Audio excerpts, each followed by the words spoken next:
inquiries. If the matter is within its competence, the Committee on Foreign Relations hereby call this inquiry in aid of legislation to discuss the following. 1. The clarification of the involvement and the roles of the International Criminal Court, the International Criminal Police Organization, and the various government agencies in the arrest of former President Rodrigo Roa Duterte. Number 2, confirmation that measures were taken to ensure that the rights of former President Duterte under domestic laws and relevant treaties were properly protected throughout the process. And number 3, that such other matters that may aid the committee in crafting necessary legislation on the coordination between Philippine authorities and international tribunals and law enforcement organizations. Having stated the agenda, I invite you to join me view the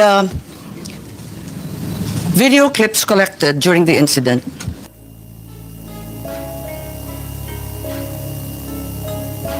Good morning, roll po.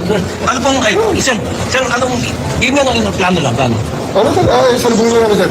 Yung warrant, sir, si sir. Sir, may taga-PCTC. Interpol. Interpol. Yes, sir. So kayo ang lead, ano sir? Yes, sir, yes. Kumusta ka, sir? Sige, sir.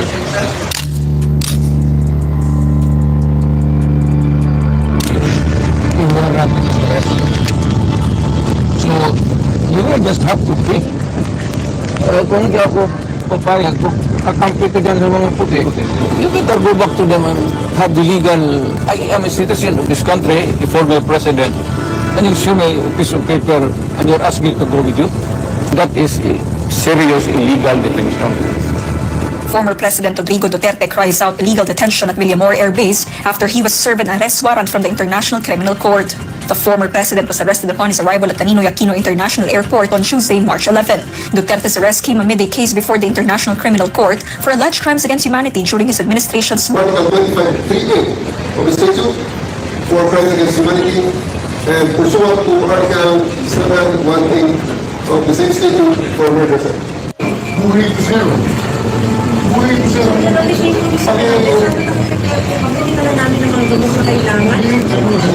This is police operation. Ulitin natin ito sir.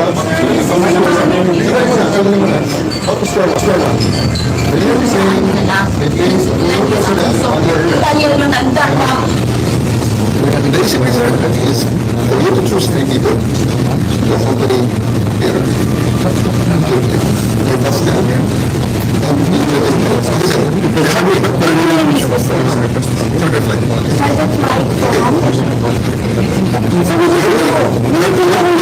Our president. Sir, we need to know whose information where we are. Sabihin nyo kung saan siya dalahin. Just invoke Article 59. Bakit hindi yan? Of the rules of procedure governing inquiries in aid of legislation, granting the Senate committee the power to initiate inquiries. If the matter is within its competence, the Committee on Foreign Relations hereby call this inquiry in aid of legislation to discuss the following. 1. The clarification of the involvement and the roles of the International Criminal Court, the International Criminal Police Organization, and the various government agencies in the arrest of former President Rodrigo Roa Duterte.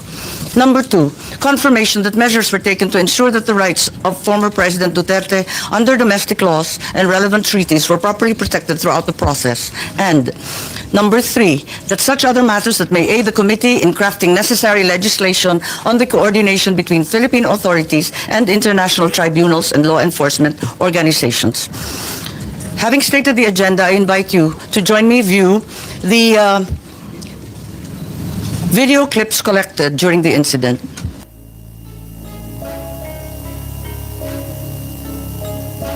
Good morning, roll po. Ano pong, sir, anong, yun nga lang yung plano lang, plano? Ano sir? Salubungin lang namin sir. Yung warrant, sir, si sir. Sir, may taga-PCTC. Interpol. Interpol. Yes, sir. So kayo ang lead, ano sir? Yes, sir, yes. Kumusta ka, sir? Sige, sir.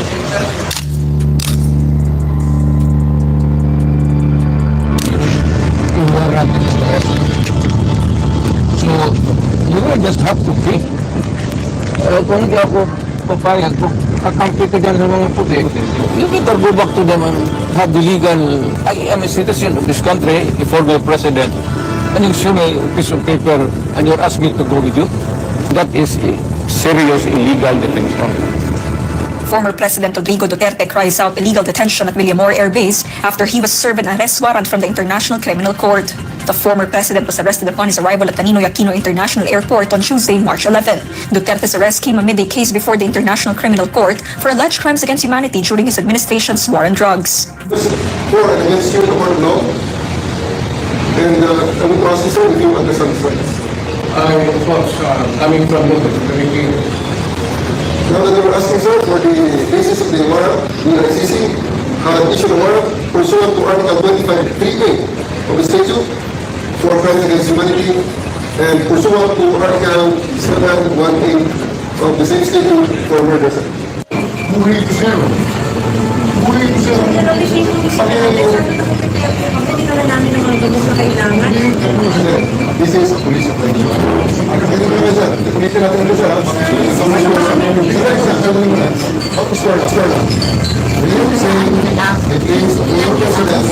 Tayo yung matanda. Basically, sir, I think is for you to choose 3 people to accompany their bus now.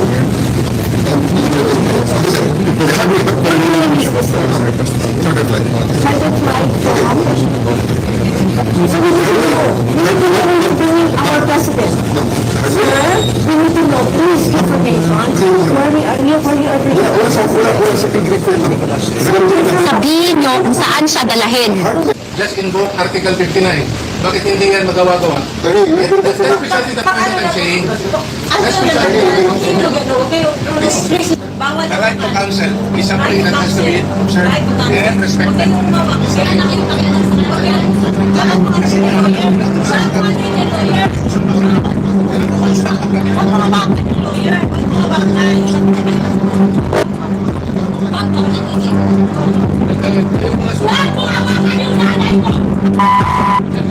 Tanungin ko kayo, anong kasalanan ko? Tatanungan. Nandito lang kayo. Ito, tanungin kita. Anong kasalanan ko?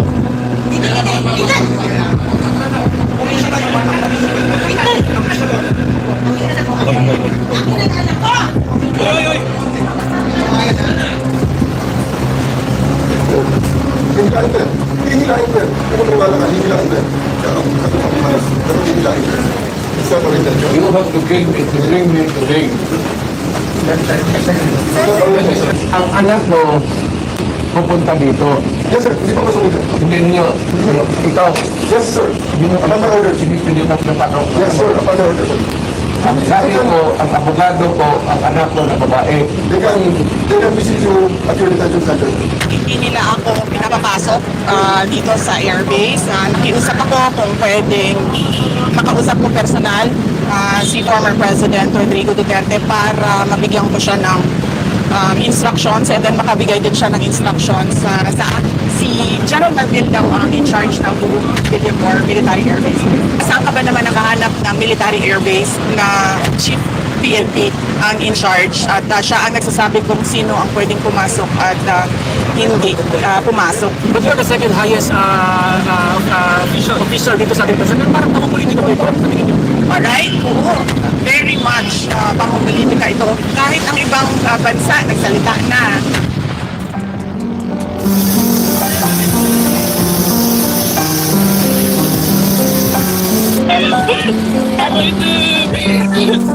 Bakit kami?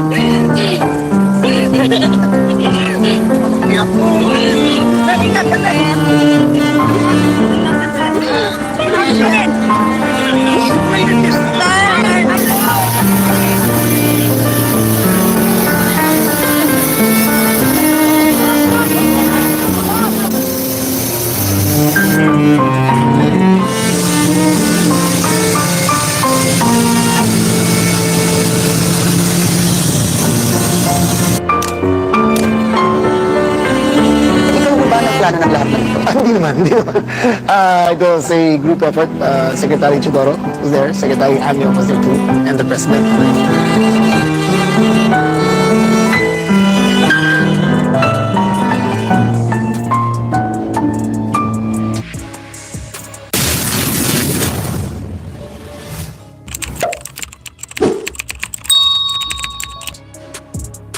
Maraming salamat. Ito po ang napanood ng buong bansa at ang tanging tanong, bakit natin isinuko ang isang kapwang Pilipino? Kung ang iyong kapatid ay inuusig, ipapasa mo ba sa kamay ng iba? Kung ang iyong ama o di kaya ang iyong lolo pa, matanda na at may sakit, kinakaladkad palabas ng inyong tahanan, manunood ka ba na parang wala lang? Ganito ang nangyari ngayon. Isinuko natin si Rodrigo Roa Duterte sa dayuhan na para bang wala siyang sariling bayan, na para bang hindi na natin kayang humusga sa sarili nating tahanan.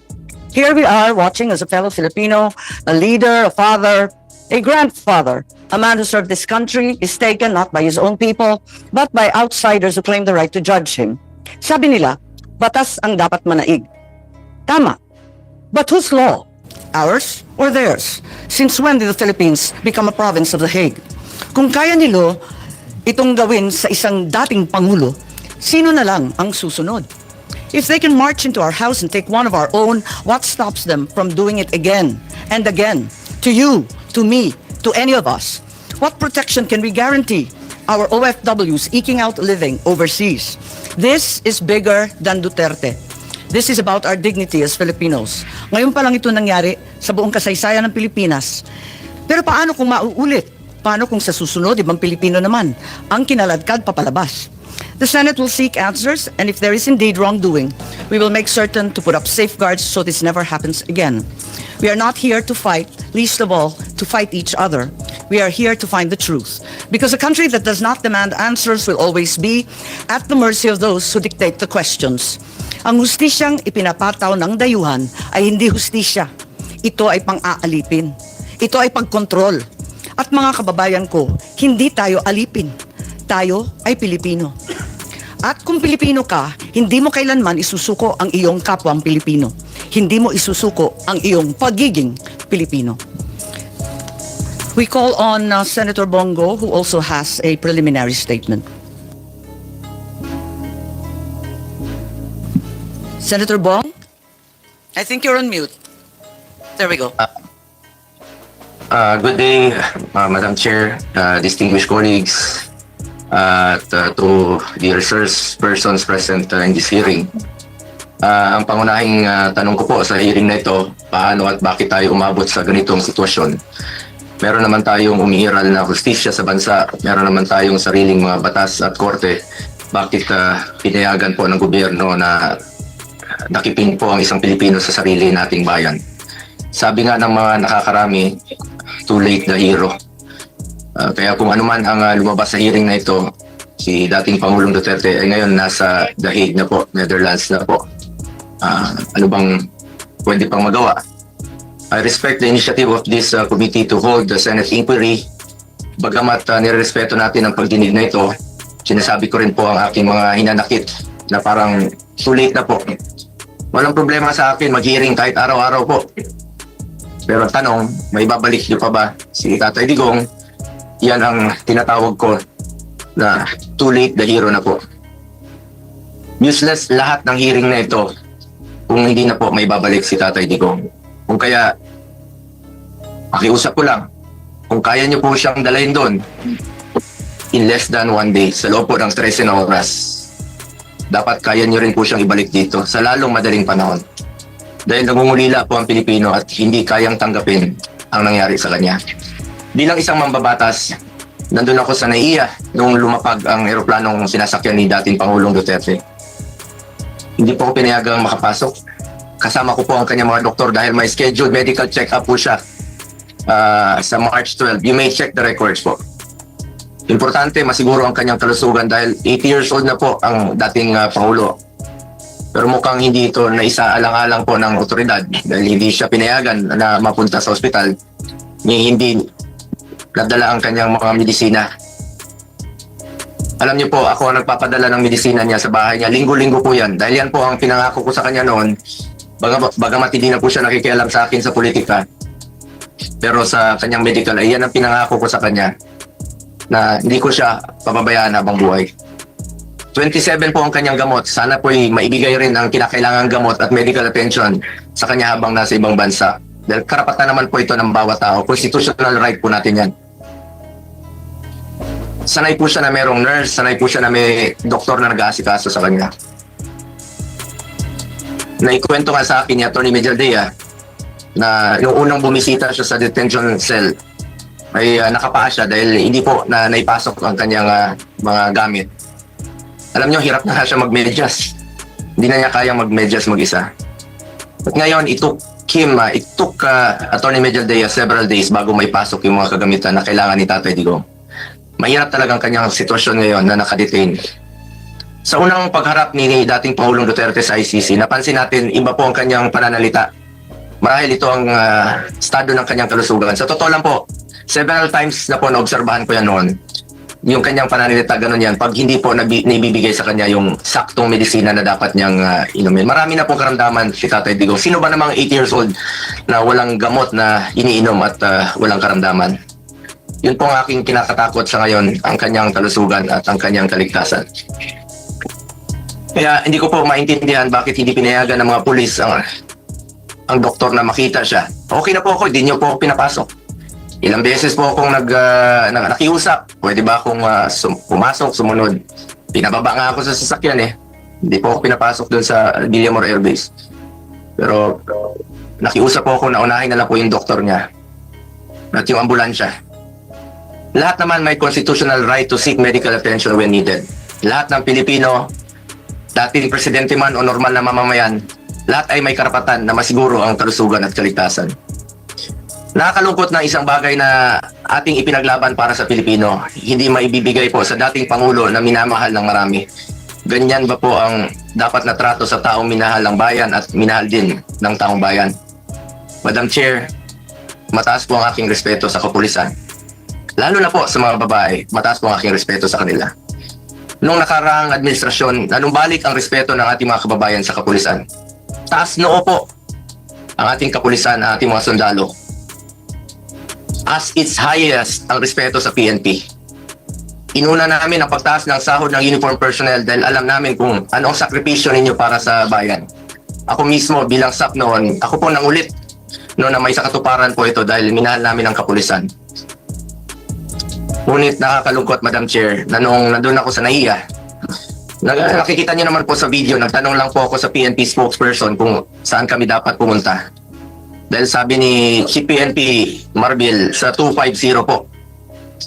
Nilapitan ko po ang inyong spokesperson at hindi po ako sinagot, tinakbuhan po ako. Sana naman bilang spokesperson, konting sagot lang naman po.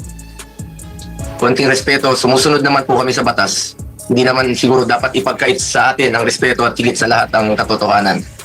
Sa totoo lamang po, ilang beses na po nagsinungaling si now Brigadier General Jean Pardo. Sana po, ma'am,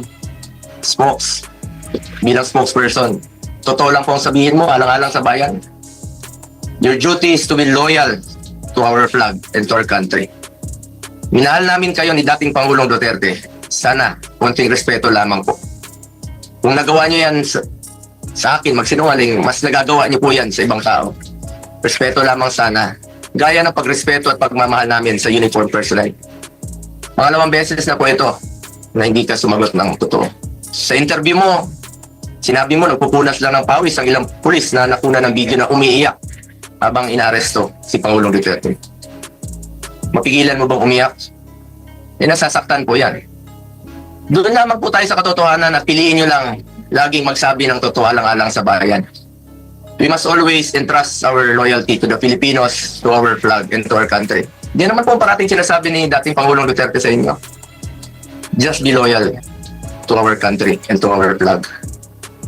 Last, gusto nating malaman kung may nalabag ba na proseso ang pamahalaan, nabigyan ba po ng due process ang Pangulo dahil kung seryoso tayo sa pagbibigay ng hustisya, unang konsiderasyon dapat ang karapatang pantao at ang pagsunod sa due process. Sa totoo lamang po, hindi na po tatakbo si Tatay Digong sa inyo.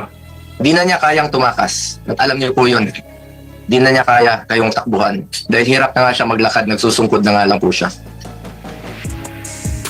Imbis na umunlad, bigla tayong umurong. OFWs, pinapauwi natin. Noon, ginagawa natin ang paraan. In fact, si dating Pangulong Duterte, sumusulat yan sa mga king o sa leader ng ibang bansa para makauwi. And even nagre-raise tayo ng blood money para makauwi lang yung mga kababayan natin. Pero bakit baliktad niyo? Bakit isinuko po ang sarili nating lahi? Hindi ko lubusang matanggap na siya ay nililiti sa ibang bansa gayong siya ay isang Pilipino. Samantalang mayroon naman tayong maayos na judicial system sa ating bansa na nirerespeto.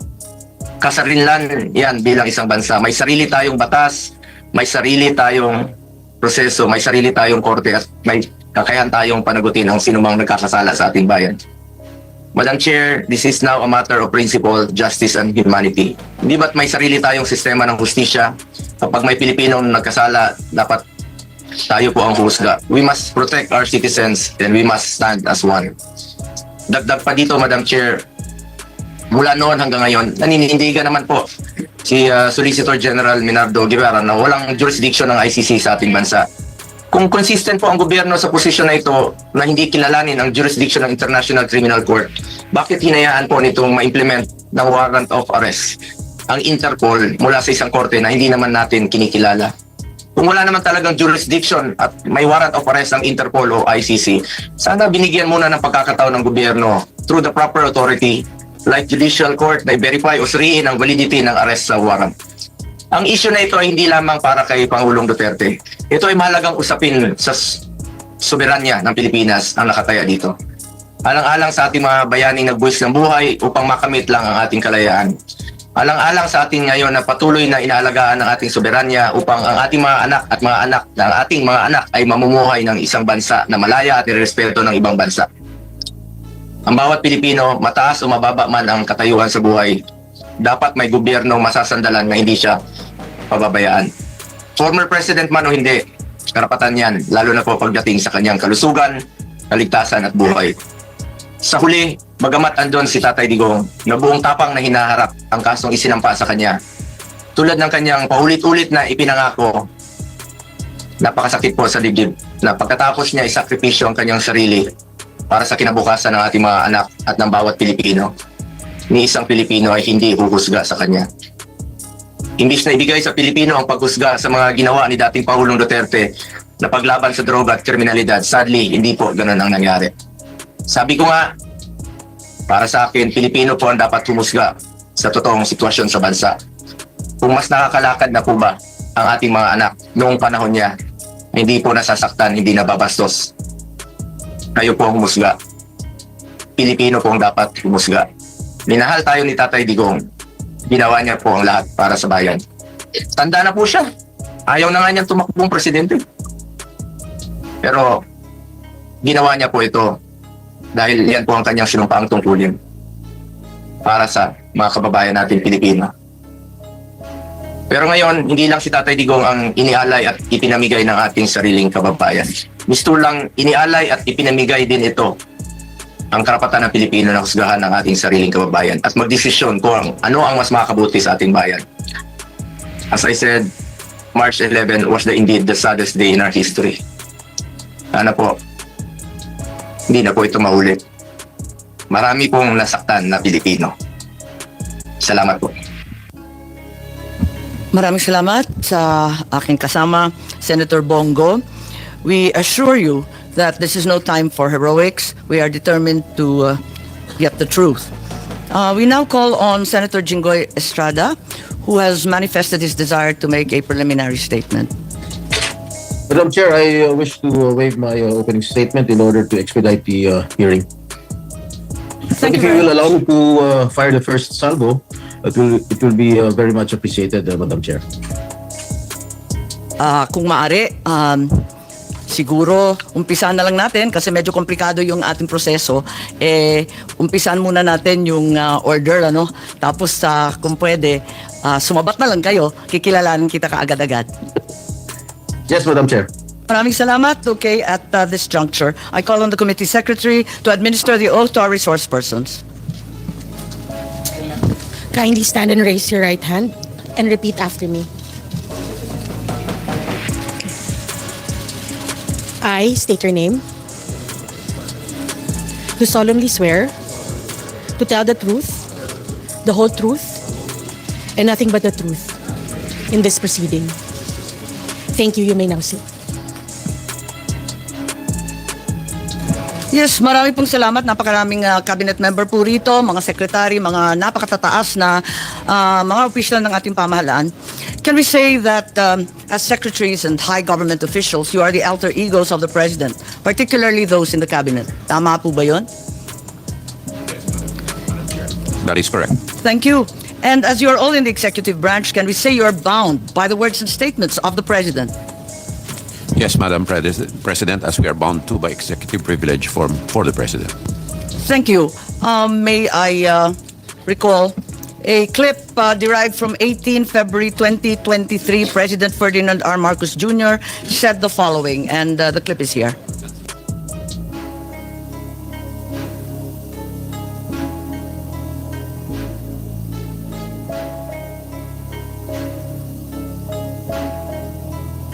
Oo, hindi, at pang. Papayagan ko sila dito, pero magturista lang sila. I'm sorry, this seems to be an earlier statement, 2022. Ang ko sa ICC, the ICC is there pagka walang judiciary na nag-ooperate sa isang bansa. Dahil nagkagera, dahil nasira lahat, the economy has collapsed, etc., for whatever reason. Diyan papasok ang ICC. We have a functioning judiciary. And that's why I do not see the need for a foreigner to come and do the job for us, to do the job for our judicial system. Our judicial system is perfectly capable of doing that. And it also raises a great many questions about jurisdiction and sovereignty. What is their jurisdiction to come here into the Philippines and conduct an investigation? Is that not a violation of our rights as a sovereign nation in the community of nations? Those questions need to be answered before they can be allowed to do any investigation. Senator Bobong, maraming salamat. Oh my, that went very quickly. Maraming Salamat. Thank you for your time. God bless you. No. You have misread it.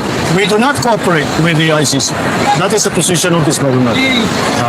Pero sa nirad notice po ng Interpol, we will be obliged to participate. As Secretary Remulla explained before, we have obligations to Interpol, and we have to live up to those obligations. And therefore, the next step.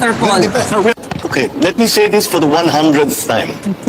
I do not recognize the jurisdiction of ICC in the Philippines. I consider it as a threat to our sovereignty. Therefore, the Philippine government will not lift a finger to help any investigation that the ICC conducts. However, as ordinary people, they can come and visit the Philippines. Pero hindi kami tutulong sa kanila. In fact, binabantayan namin sila, making sure that hindi sila that they do not come into contact with any agency of government. And if they are contacting agencies of government, sasabihin ng whatever, policeman, local government, sabihin nyo, huwag nyo sasagutin. Yun ang sagot natin. That we do not recognize your jurisdiction, therefore we will not assist in any way, shape, or form any of the investigations that the ICC is doing here in the Philippines. Okay, thank you, sir. That's it. Okay. On the 18th of February, the president said, my position has not changed. I've stated it often, even before I took office as president, that there are many questions about ICC's jurisdiction and that we here in the Philippines regard as an intrusion into our internal matters and a threat to our sovereignty. Does the DFA agree with this statement? And do we abide by this position until today?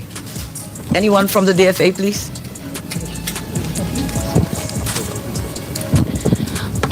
Madam Chair, good morning. Yes, you recognize USEC. Yes, thank you. Well, as I speak right now, the Philippines is not a member of the ICC, and the DFA defers to the Department of Justice as the implementing agency when it comes to cooperation on ICC matters. Madam Chair. Yes, so to the best of your knowledge and in the consideration of the DFA, we are not a member of the ICC. Yes, Your Honor. Thank you. And the DOJ, having been referred to, may I call on Secretary Remulla, please, to clarify this issue. We are not members of the ICC, ma'am. So, whatever relationship we have with the ICC is on an arm's length basis if we have to talk to them. But we have never spoken to them. I'm We have sorry, never Secretary, spoken to I them. didn't hear you. Whatever relationship we have, It's on an arm's length basis, meaning very transparent if ever. But we have never spoken to them. arm's length. Yes, ma'am. So you have had contact even at No, ma'am. arm's length? We do not have any contact. What we're saying is we are very transparent about what we do, and we have never had any contact with the ICC. So you uphold the statement of the President saying that the ICC has no jurisdiction here in the Philippines. Is that correct? Ma'am, jurisdiction of the ICC is throughout the world. We belong to a community of nations Regardless that of is those tied who are together state- by a legal system called international humanitarian law. It is something adopted by more than 150 countries in the world. International humanitarian law, which became a law in 2009 or 2010. And that law, that domestic law, is what we adhere to in this case. Are you referring to RA 9851? Yes, ma'am. Because you indicated the date of 2009, is that correct? Yes, ma'am. Thank you. So therefore, we are not members of the ICC. We are not members of the ICC since President Duterte withdrew our membership in 2018, effective 2019. Okay. That being the position of the DILG, I assume that Secretary Remulla in the DILG also maintains the same. Yes, ma'am. I defer to the wisdom of the Department of Justice. And the PNP, General Marbil, please. Yes, Madam Chair. Thank you. If that is therefore an unqualified yes, and you are in agreement with the President that the ICC has no jurisdiction whatsoever, what was the DOJ referring to as the ICC's jurisdiction in the Philippines being different from us being a member? What is the distinction, please? Ma'am, the ICC tries people for individual crimes, not states. So the Philippines, as a state, cannot be called upon by the ICC to do something for them. But when the ICC is running after individuals who are Filipino citizens, then that obligation becomes another kind of obligation. So that therefore, the Senate ratification of the ICC at the time that it was ratified is of no weight. Regardless, you will fall under the jurisdiction of the ICC. Under Well, for the individuals- international. Yes, madam. That is your belief, DOJ? Yes, madam. When there are Regardless individuals of the party, being you're not when the party. there are individuals being asked by the ICC to explain, it is another matter. As a state is different from an individual. We all know that we have to. think that's The not the individuals being charged by the ICC will have to face the ICC. I'm perplexed. The DFA made it very clear that as we withdrew, we are no longer a state party to the treaty, and now you're saying that we can nevertheless fall under the ICC, under the generic rubric of international humanitarian law. So it doesn't matter whether you sign or do not sign, whether Yes, ma'am. you ratify It or doesn't do not matter, ma'am. ratify. It doesn't makes matter. no difference. Doesn't make any difference anymore. Are you certain? I'm certain. Okay, Attorney Saret, please, from DFA. Is that the position of the DFA? Madam Chair, I concur with my USEC, the current acting SFA, that as far as we are concerned, we're no longer members of the ICC, ma'am. And as non-members, can we possibly fall under the jurisdiction of the ICC under the rubric of international humanitarian law? Is that correct?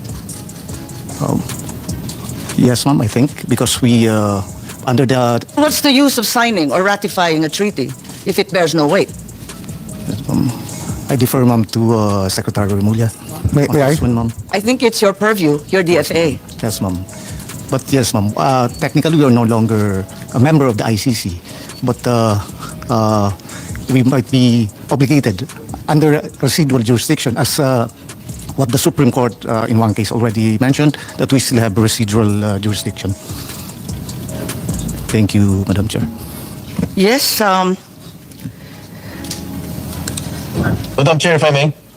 I'm a little bit perplexed given that you are part of the executive. The President has said, as he said for the 100th time, that we are not under the ICC. Why is the SOJ now saying that we are nevertheless, somehow, in some miraculous way, under the rubric of the international humanitarian law, still under its jurisdiction? Your Honor, it is not the Philippines that is under the jurisdiction. It is the individuals who are charged by the ICC, which is under the jurisdiction. There is a distinction, ma'am. Please explain. As non-members of the ICC, and as a state, the ICC has no jurisdiction over us as a country. But over the individuals who may have committed crimes that violate international humanitarian law, that is a universal value being held by the whole world today, that people cannot cross borders and hide behind boundaries so that they can run away from the law. international humanitarian law is something adopted. The principles are adopted by more than 150 countries throughout the world, Your Honor. Are you of the position, therefore, that international humanitarian law, as you said, is customary law? Is that the consideration? It is already customary law now. As we speak, it has become customary law throughout the world. Are you aware that procedural and admin matters do not form part of customary law? Surely, the Secretary is well aware that procedural and administrative matters will still have to comply with the laws of the land. Of course, Madam, this goes without saying. Okay, thank you. Senator Jinggoy, I think you wanted to interject at this juncture. We recognize the Senator. Yes, Madam Chair, thank you very much. The DFA, the DOJ, the DILG, and the PNP has already admitted that we are not members of the Philippines is not a member of the ICC. Therefore, why did we surrender a Filipino citizen before the ICC? Anyone can answer, Madam Chair. We surrendered an individual to the ICC who was a subject of a warrant of arrest. That's what we did. I did not hear you again. Mr. Senator, we surrendered an individual to the ICC. We did not surrender as a country, but he was surrendered due to a warrant of arrest issued by the ICC through the Interpol.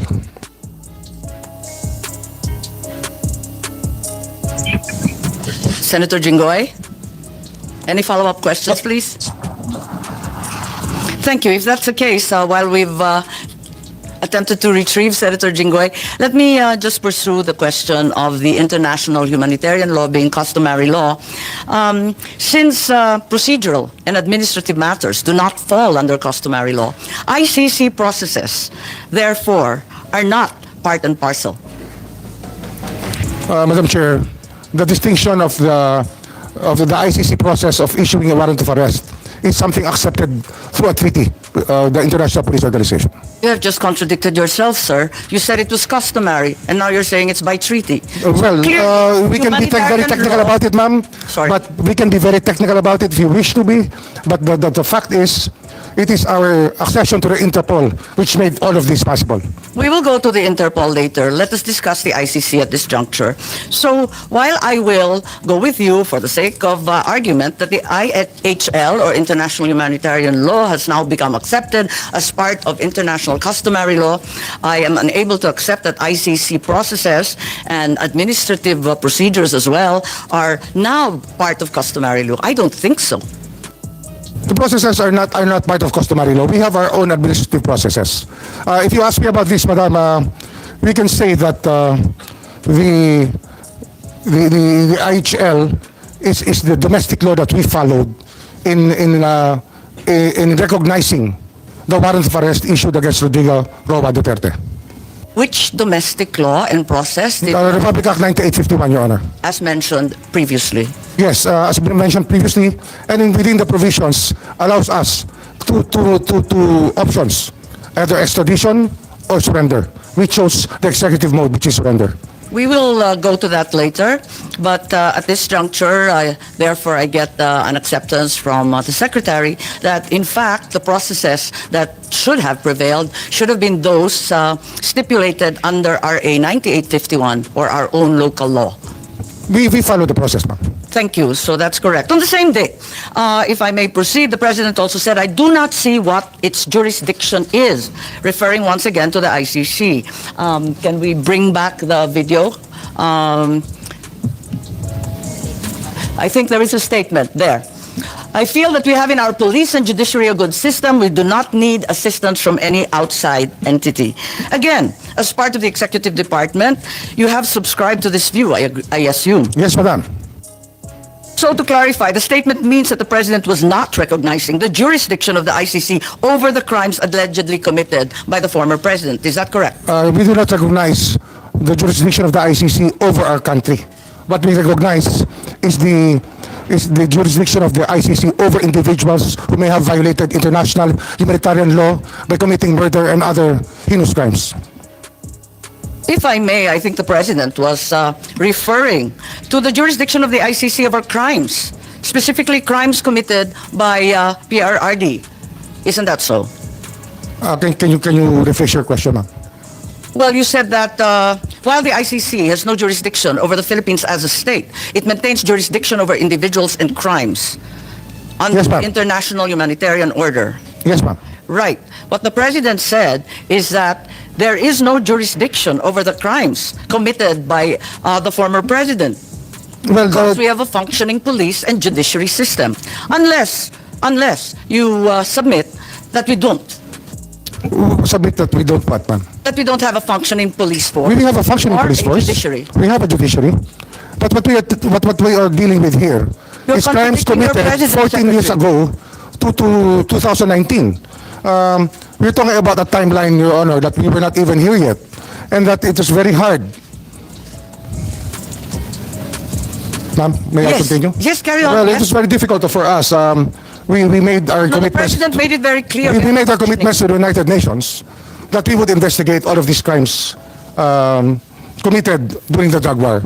And it was not a very easy task, ma'am, because the people that we expect to be cooperating with us were not. So, although we're still doing our investigations on the EJ case, on the extrajudicial killings committed during that time. Yes, I'm not reviewing the drug war. This is a Foreign Relations Committee hearing. Yes, ma'am. But in this statement, the president clearly means jurisdiction over individuals. It's very, very clear. There's no area for quibbling. And if you say there's jurisdiction over individuals, I don't believe that you are in agreement with your president. As a matter of fact, the ICC does not try countries, after all. They do try. Our views evolved during times, at times, and I don't So you know do admit if he still has the same view up to today, because we are talking about a clip which was done 1.5 years ago. Our minds can change, ma'am. We cannot just stay in one rut and say that this is the absolute, because our minds may change, and we are allowed that by the law of man and the law of God. Yes, of course. Of course, we all change our minds, and Mr. Secretary. So you are saying that the president changed his mind? Well, I cannot speak for him, madam. I cannot speak for him. Your conclusions are really your own, and I cannot adopt your conclusions here. They're not my conclusions. It's a bold statement, which really... Well, your statements of belief are your own, ma'am. I cannot adapt to your statements of belief, but I respect them. The statement of the president is very, very clear-cut. I would like to show also a letter in December of 2023. Do we have it on hand? Can you enlarge it so that it's much clearer?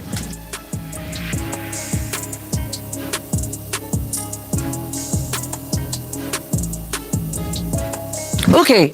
On screen is a letter dated 15 December 2023 addressed to Vice President Sara Duterte, where the President says that the jurisdiction of the ICC over the Republic after the effectivity of its withdrawal is very much in question, and I'm certain that all the members will echo my views on the matter. Would you like to comment? Anyone would like to comment on the said letter? Is it correct that if this was in fact a work in progress, as stated by Secretary Remulla, as of 15 December 2023, all the secretaries and undersecretaries already holding such positions at that time also viewed the ICC as having no jurisdiction over the country, as stated by the President himself in the letter? We did not assist the ICC, ma'am. We continued with the very tenor of the letter, that we did not assist the ICC. We never had contact with them. Well, the investigation that they conducted was through their own methods, and we did not in any way assist them. As said in your letter, we cannot... It's not my letter, sir. It's the President's. It's a President's letter. We did not assist them. I think that's not the question. My question is simply to say that as of that date, all those in the cabinet were in agreement with the President's statement. Is that correct, Secretary Teodoro? As of 15 December. Ma'am, the President's statement is binding, and I defer to Secretary Remulla that we did not, that no government agency, the DND, never cooperated with the ICC as in accordance with the statement.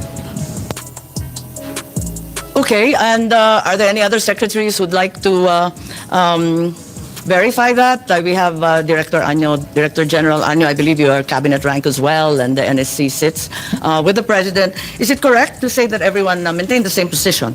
Yes, ma'am, that's correct. But we did not assist the ICC in their investigation. I don't think at this juncture we're asking about assisting the ICC. All we're asking is whether, in fact, you all agree that the ICC had no jurisdiction? I think, ma'am, what we're talking about here is if it's in the case of the former president, the case was committed while the Philippines is still a member of the ICC. Okay. I don't know, is there anyone of cabinet rank as well? I'm certain that the DFA will probably hold the same position, that you're all in agreement with effectively your boss as his alter ego, that the ICC had no jurisdiction, as stated in the letter quite clearly. Yes, Your Honor. Thank you very much, Yusek. Okay, and then in January of 2024, the president then said, let me say this for the 100th time. I think we've seen that clip before. Can we bring it back? Yes, for the 100th time, I do not recognize the jurisdiction of the ICC. The Philippine government will not lift a finger to help any investigation that the ICC conducts.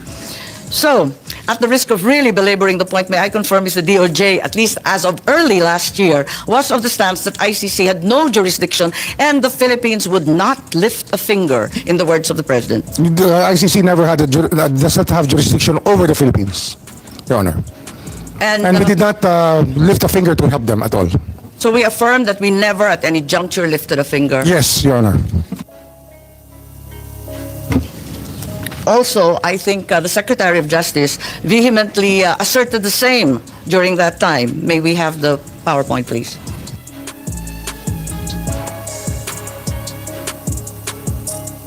Are these your words, Secretary? Yes. Those are my words. Right. And there is no jurisdiction, and we have an inherent right to determine our own legal framework and address internal matters. Yes, Your Honor. So also, there is an assertion that our justice system is robust and functional. Your words, sir. Yes, Your Honor. However, 10 days later, after Secretary Remulla gave the above statement, on 20 February, there seems to be a slight yet significant change in the tone of the President's rhetoric when he said, I am not certain if we have the PowerPoint. Do we have a slide with the President? I don't approve or deny it, but you know, the ICC, haven't done anything illegal. We will do something about it. We are an open country. Maybe clarified as to what the President meant, given that there seems to be a determined change in attitude, that in fact we are an open country. And until they being ICC, do something illegal, wala siyang gagawin para hintuin sila. Parang naiba ang usapin. I will have to ask what question was asked of the President before I make any response, because I do not know what context the President said those words. I think it's not unclear. Hanggang may gawin sila na illegal. May I ask the PNP, the DFA, anong ibig sabihin if they do something illegal? Na nang himasok sila, na may ginawa sila sa Pilipinas? Maybe I can answer that better, ma'am. An example would be to take an oath of somebody within the Philippine legal system. They are not allowed to do that. Okay, so until such time as they do something illegal, like requiring an oath of someone being entirely unauthorized as foreigners, is that your meaning? Yes, ma'am. Okay. Does this mean that the Philippine government was allowing the ICC to enter and investigate, provided they did not amount to any illegal action? Nobody ever identified themselves as the ICC when they entered our country, if ever they entered our country. So we did not allow them, if that is the only meaning of your question, we did not allow them, as we did not know any entry of any ICC person in the country. The President's statement seems to suggest otherwise. We are an open country. So yes, ma'am, but we could not... that there in fact were others coming through? Well, we suppose that people were coming in and out of our borders. We have millions and millions of people entering our ports and airports. And we cannot ask all of them if they are related to the ICC or not. We cannot do that, ma'am. Okay, perhaps we can call on Secretary Anyo. Did you have any information that, in fact, the ICC had resumed its investigation? Because clearly there is a pivot in the President's statement. Perhaps you can enlighten us? Ma'am, as far as the NSC is concerned, we have not monitored any investigation conducted by the ICC inside the country. So, at no point, after the pre-trial chamber authorized the prosecutor to resume its investigation, did in fact resume its investigation in the Philippines? We don't have any information that they conducted an investigation here, but probably in Bakit their own nabanggit ng pace. Pangulo na meron ng possibly illegal entry and that in fact they were welcome since we were an open country? Ano kaya ibig sabihin nun? Ma'am, may I? Yeah, may I refer to the DOJ, ma'am? Yes, please. Yes, ma'am. It's really important that we know the context by which the President gave the statement. If we do not know the question, we cannot understand the answer. I think that it's very basic, ma'am. Yes, and we're all subject to the media. I just found this through the media. I am not aware of any specific or special context. My understanding is that it was an interview, as is usually given by public officials. Yes, ma'am, but it's usually the context by which we are asked a question that we give an answer. So unless we hear the exact question that we was asked, we cannot give you a complete answer to this question, ma'am. Perhaps this will be clearer. November 14, 2024, the President was quoted as saying, if that's the wish of Duterte, we will not block the ICC. We will not just cooperate. I think this requires no context. It's pretty straightforward and direct. Well, we also want to know his response to what stimulus, because if there's a question, we want to know. We still want to know the question. Simply, he was asked if he approved of the presence of the ICC in the Philippines. There seemed to be some awareness in the public and in the media that the ICC was already here. So they asked the President, what do you think? And he said, we will not block them. We will not just cooperate. There's clearly a change in tone and in order. Well, if they have not violated any law, I don't think that we should be alarmed at anything that they're doing here, as long as they're not violating our laws. What does not blocking the ICC mean? Non-cooperation, I think we mentioned that. Well, still non-cooperation, because we never, up to now, had any communication with the ICC, officially or unofficially. Again, I remind you of the President's statement earlier, we'll not do anything about the ICC as long as they don't do anything illegal. Isn't this tantamount already to blocking the ICC and not cooperating? Can you put the question into context, ma'am, please? There is no context. It's simply that previously the President said that the government will not do anything about the ICC, like you commented on, unless they do something illegal in the Philippines. Is this not tantamount to blocking the ICC? Well, blocking the ICC, we never knew that they were here. We cannot do something that we do not even know or identify the people who were supposed to be blocked. So I don't see the logic, ma'am. No, it's a simple question, straightforward. As of November 14 last year, ang sinabi ng Pangulo, no blocking, pero no cooperation din. Tama?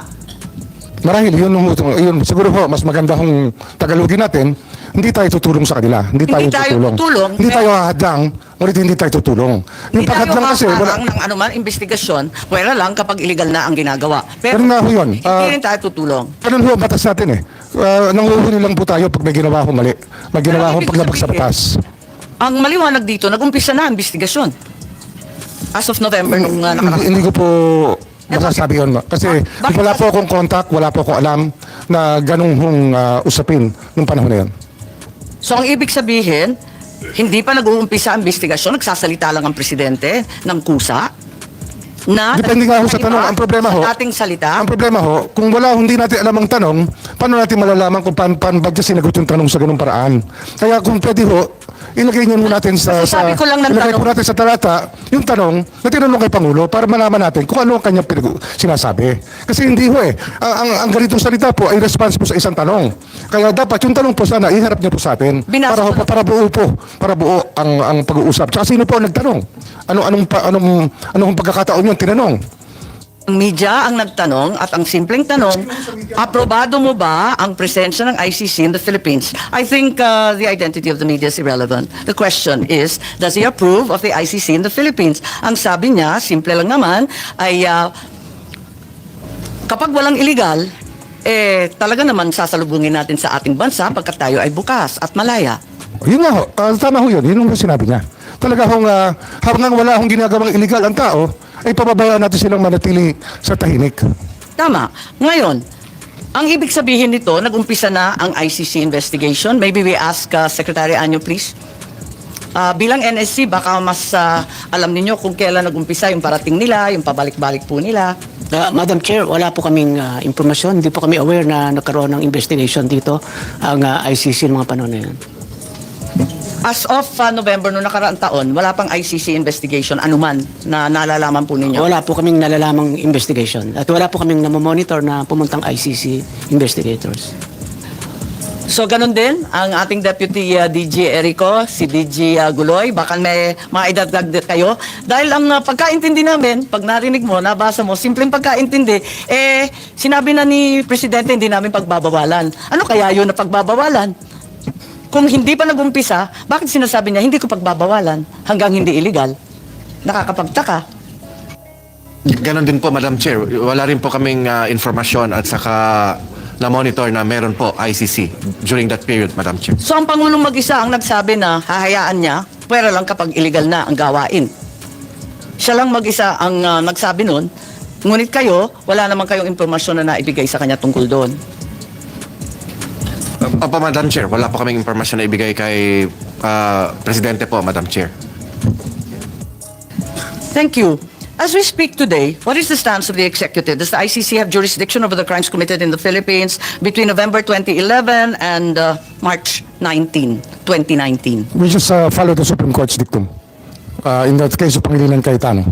And that is? That is, residual jurisdiction is there up to 1 year from the date of withdrawal of the Philippines. Up to 1 year, right? Yes, Madam. Bring us to March 2019. 2020. 2019. Yes, ma'am. So, pati yung residual jurisdiction na sinasabi po ninyo, hanggang 2019 na lang. Yes, ma'am. So, yun po sabi ng Korte Suprema. Tama. So, ngayon wala na. Maski residual jurisdiction, wala na rin. Wala na po, wala na po. Kasi 1 year lang eh. Pero tandaan po natin, ma'am, na ang ICC sa buong mundo ay tinitingnan ang ginagawa ng mga individual na marahil ay nakakapalakit sa kapwa nila at gumagawa po ng pag-violate ng mga karapatan ng mga tao. Yung po yung tinitingnan po na ICC rito eh. Kaya ho, hindi po yan ang ating tinitingnan eh. Ang tinitingnan po natin talaga, ano ba talaga ang ICC? Ang ICC ay tinatag upang habulin yung mga individual na lumabag sa batas ng tao at sa batas ng Diyos. Yun ang pagkakaunawa ko. Kung yung ICC may jurisdiction at hindi pa nag-umpisa ng anumang investigasyon nung nakaraang taon, nung Nobyembre, anong ibig sabihin ng Presidente nung may pagbabago? Nung sinabi niya na hindi tayo hahadlang, pero hindi rin tayo magko-cooperate. Ba't niya sinabi yun? Biglang iba na ang tono, biglang nagbago. Kayo nga nagsabi, dapat talaga nagbabago ang palaisipan ng tao. Ganun po talaga dapat. So, hindi natin itataga sa bato ang pwede ho maging hindi totoo. Siyempre natututo tayo sa natatagdahan po tayo. Tama. So, ang ibig sabihin, ang Pangulo nagbago rin ang palaisipan. Marahil po. So, ang sa kanya, may jurisdiction na pala. Hindi ko pwedeng sabihin ng state of mind niya. Opo. Pero sinasabi ko lang ho, bilang tao, lahat po tayo pwede magbago ang pag-iisip. Hindi ko naman hinihingi yung state of mind po. Ang tinatanong ko lang, maliwanag naman yung statement na sinabi niya na pwede tayong magpapasok ng ICC sa ating bansa. Pwera lang kapag illegal ang ginagawa. Tama? Hindi ho natin sinasabing imbitado sila dito. Hindi ho natin sinasabi na haharapin natin sila. Ngunit ang tao mo ay labas-pasok sa Pilipinas. Pero hindi tayo po ay mga being very hospitable people, we welcome all people who want to partake of the beauty of our country. Ayun po yung ating pinag-uusapan dito. Pero hindi po ba yung mas maagang mga statement, yung mga unang statement, talagang hindi daw siya lalahok sa anumang investigasyon. Ngayon, hahayaan lang niya. Tama po. Marahil po, marahil. nagbago. Sabi ko nga ho, Nagbabago naman nga. Nagbabago naman ang pagtingin natin lahat sa buhay.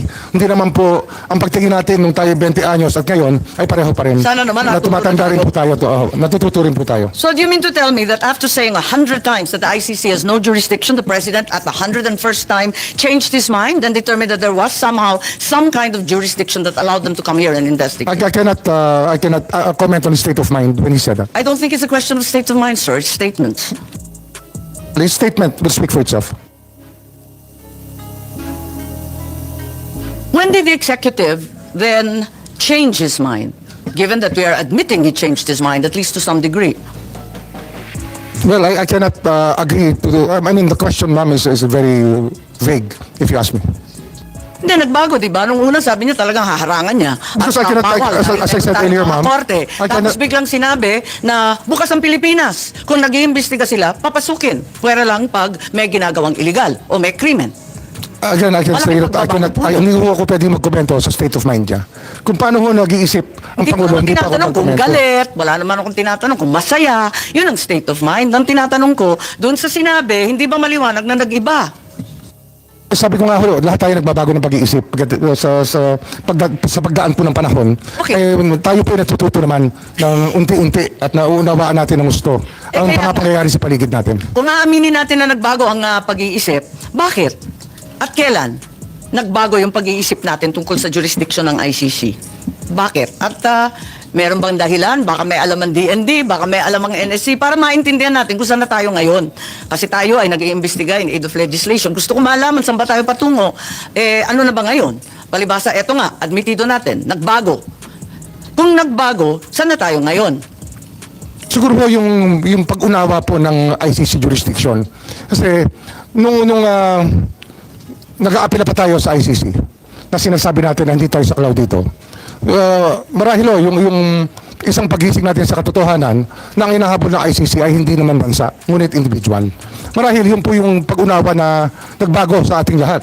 Kasi hindi naman po estado natin ang hinihimok ng ICC, kundi po yung mga individual dito na nagkasala at yung naging biktima po ng mga krimen at ng mga pamilya po ng mga biktima ng mga pagpatay ng panahon na yun. Okay. At sabihin natin may limited cooperation sa ICC. Sabihin natin, nung 13 November, si ASEC ES Bersamin pala, ay nagsabi that if the ICC refers the process to Interpol, which may then transmit a red notice to the Philippines, the government will feel obliged to consider the red notice. Parang may ganon, may statement ba dyan? Yung kay ES Bersamin. Alala ko po yung statement na yun. Panaalala po niya. So, yung pagbabago ay malinaw kasi pati si Executive Secretary diniin na nagbago nga talaga. Tama po ba? Kasi sabi niya, lalo kapag may pulang notisya. Marahil ho dahil ito sa mga karanasan natin sa mga nakaraang buwan na tumutulong po ang Interpol sa ating bansa. Kaya ang pag-alam natin sa Interpol ay ganun-ganun na lamang. Hindi po natin pinababayaan na magkasamaan ng loob sa Interpol sapagkat sila po ay ating inaasahan sa maraming pagkakataon. Tama, talagang lumalahok tayo at umaasa sa Interpol. Ngayon, nung January kayo po nagsalita. At tatanungin ko kung tama po ba to. At sinabi na the Marcos administration ay uupo kasama na ng ICC. Talagang uupuan na natin to discuss certain areas of cooperation. So hindi na no cooperation, no blocking, no limit. At tatalakayin ang ibang mga areas kung pwede, kung saan pwede makipagkaisa. Tama ba yun? Hindi ko naalala yung statement. January 2025 po, sinabi ninyo, uupo kayo kasama ng ICC para malaman doon sa kanilang investigasyon ukol sa libo-libong pagpapatay ng drug war ni Presidente Duterte. Sabi mo, ayon sa report, na yung cooperation with an international tribunal ay pinapayagan sa ating batas. At yung ICC representatives have been going in and out of the country without any of us raising anything. January 2025 po. So ano ho yung tanong? Ang sinasabi ko, what happened to the President's statement that the government will not lift a finger? And what happens to your own assertion that there will be no blocking but no cooperation? Ngayon, nakikipagtungo na tayo sa ICC. Hindi, yun po yung sinasabi natin, nagiging bukas ang ating isipan, ngunit hindi po natin ginawa. Hindi po tayo nakiupo, hindi tayo nakipag-usap. Yun po yung malinaw sa lahat. Pero handa kayo noon, ngunit hindi natuloy. Ganun po ba? Marahil ho, kung meron hong tutulay, pero wala naman hong tumuloy eh. Kaya wala hong nangyari. Pero meron rin kayong sinabi that the ICC representatives as of January 2025 have been going in and out. Labas-pasok sila sa ating bansa. Hinahayaan lang natin. Hindi ko po hindi ko po alam yung pagpasok at paglabas nila. Meron po wala ko akong kaalaman sa pagpasok at paglabas. Marahil sa kanila pag-iimbestiga, labas-pasok sila rito. Ngunit hindi pala ako nagsasabi sa akin na ICC po yung labas-pasok dito. Wala pong report sa immigration, wala po akong report sa ating Kayo po nagsabi, kaya ako naalaman na may ICC representatives na labas-pasok dito sa ating bansa na hindi tayo umaalma, hindi tayo nagre-reklamo. Yun na ang pagkasabi po ninyo. Sabi nga namin dati pa, kung wala ho silang nilalabag na batas, ay malaya po silang maglabas-pasok sa ating bansa. Katulad po ng kahit sino pang turista o sino pong nais bumisita sa ating bansa. Iba po yung pakay ng turista, iba naman yata ang pakay ng kinakawan ng ICC. So, nag-iba na talaga. Sa bandang January ng 2025, hinayaan na natin sila na lumabas-pasok dito sa ating bansa. Ganun po ba? Hindi po wala tayong hinahayaan, hindi lang ho tayo nagtatanong kung hindi natin tinatanong ang lahat ng labas-pasok dito kung sila po ay ICC. Pero kasi nga sa dami po ng labas-pasok sa atin, hindi po natin tinatanong. So hanggang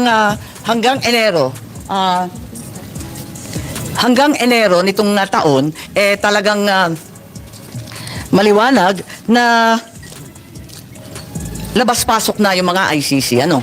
Hindi ko po alam eh. Wala pa akong personal knowledge. I can only speak from personal knowledge. Narito kasi sa Philippine Star at sinabi na I know that as anecdotally from people I know from the human rights community, they've been in contact here. Oh, may mga nagkikwento po na may kausap silang ICC. So alam mo ninyo. Kasi sabi mo in-identify pa ninyo yung source. Sabi ninyo yung human rights people. Nagko-contact na, may kausap na. Di alam na ninyo na nandito na yung ICC. Ay, hindi ko nalalaman kung nandun sila. Sinasabi lang nila may kausap sila.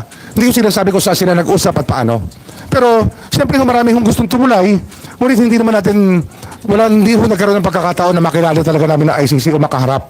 Kahit kailan po hindi namin nakaharap ang ICC. Pero alam ninyo na megalaw na sila at nag-iimbestiga na sila. 7 taon na po silang gumagalaw, ma'am. 7 taon na. Hindi naman ngayon lang yan eh. 7 years ago, the ICC was already investigating what happened during the drug war.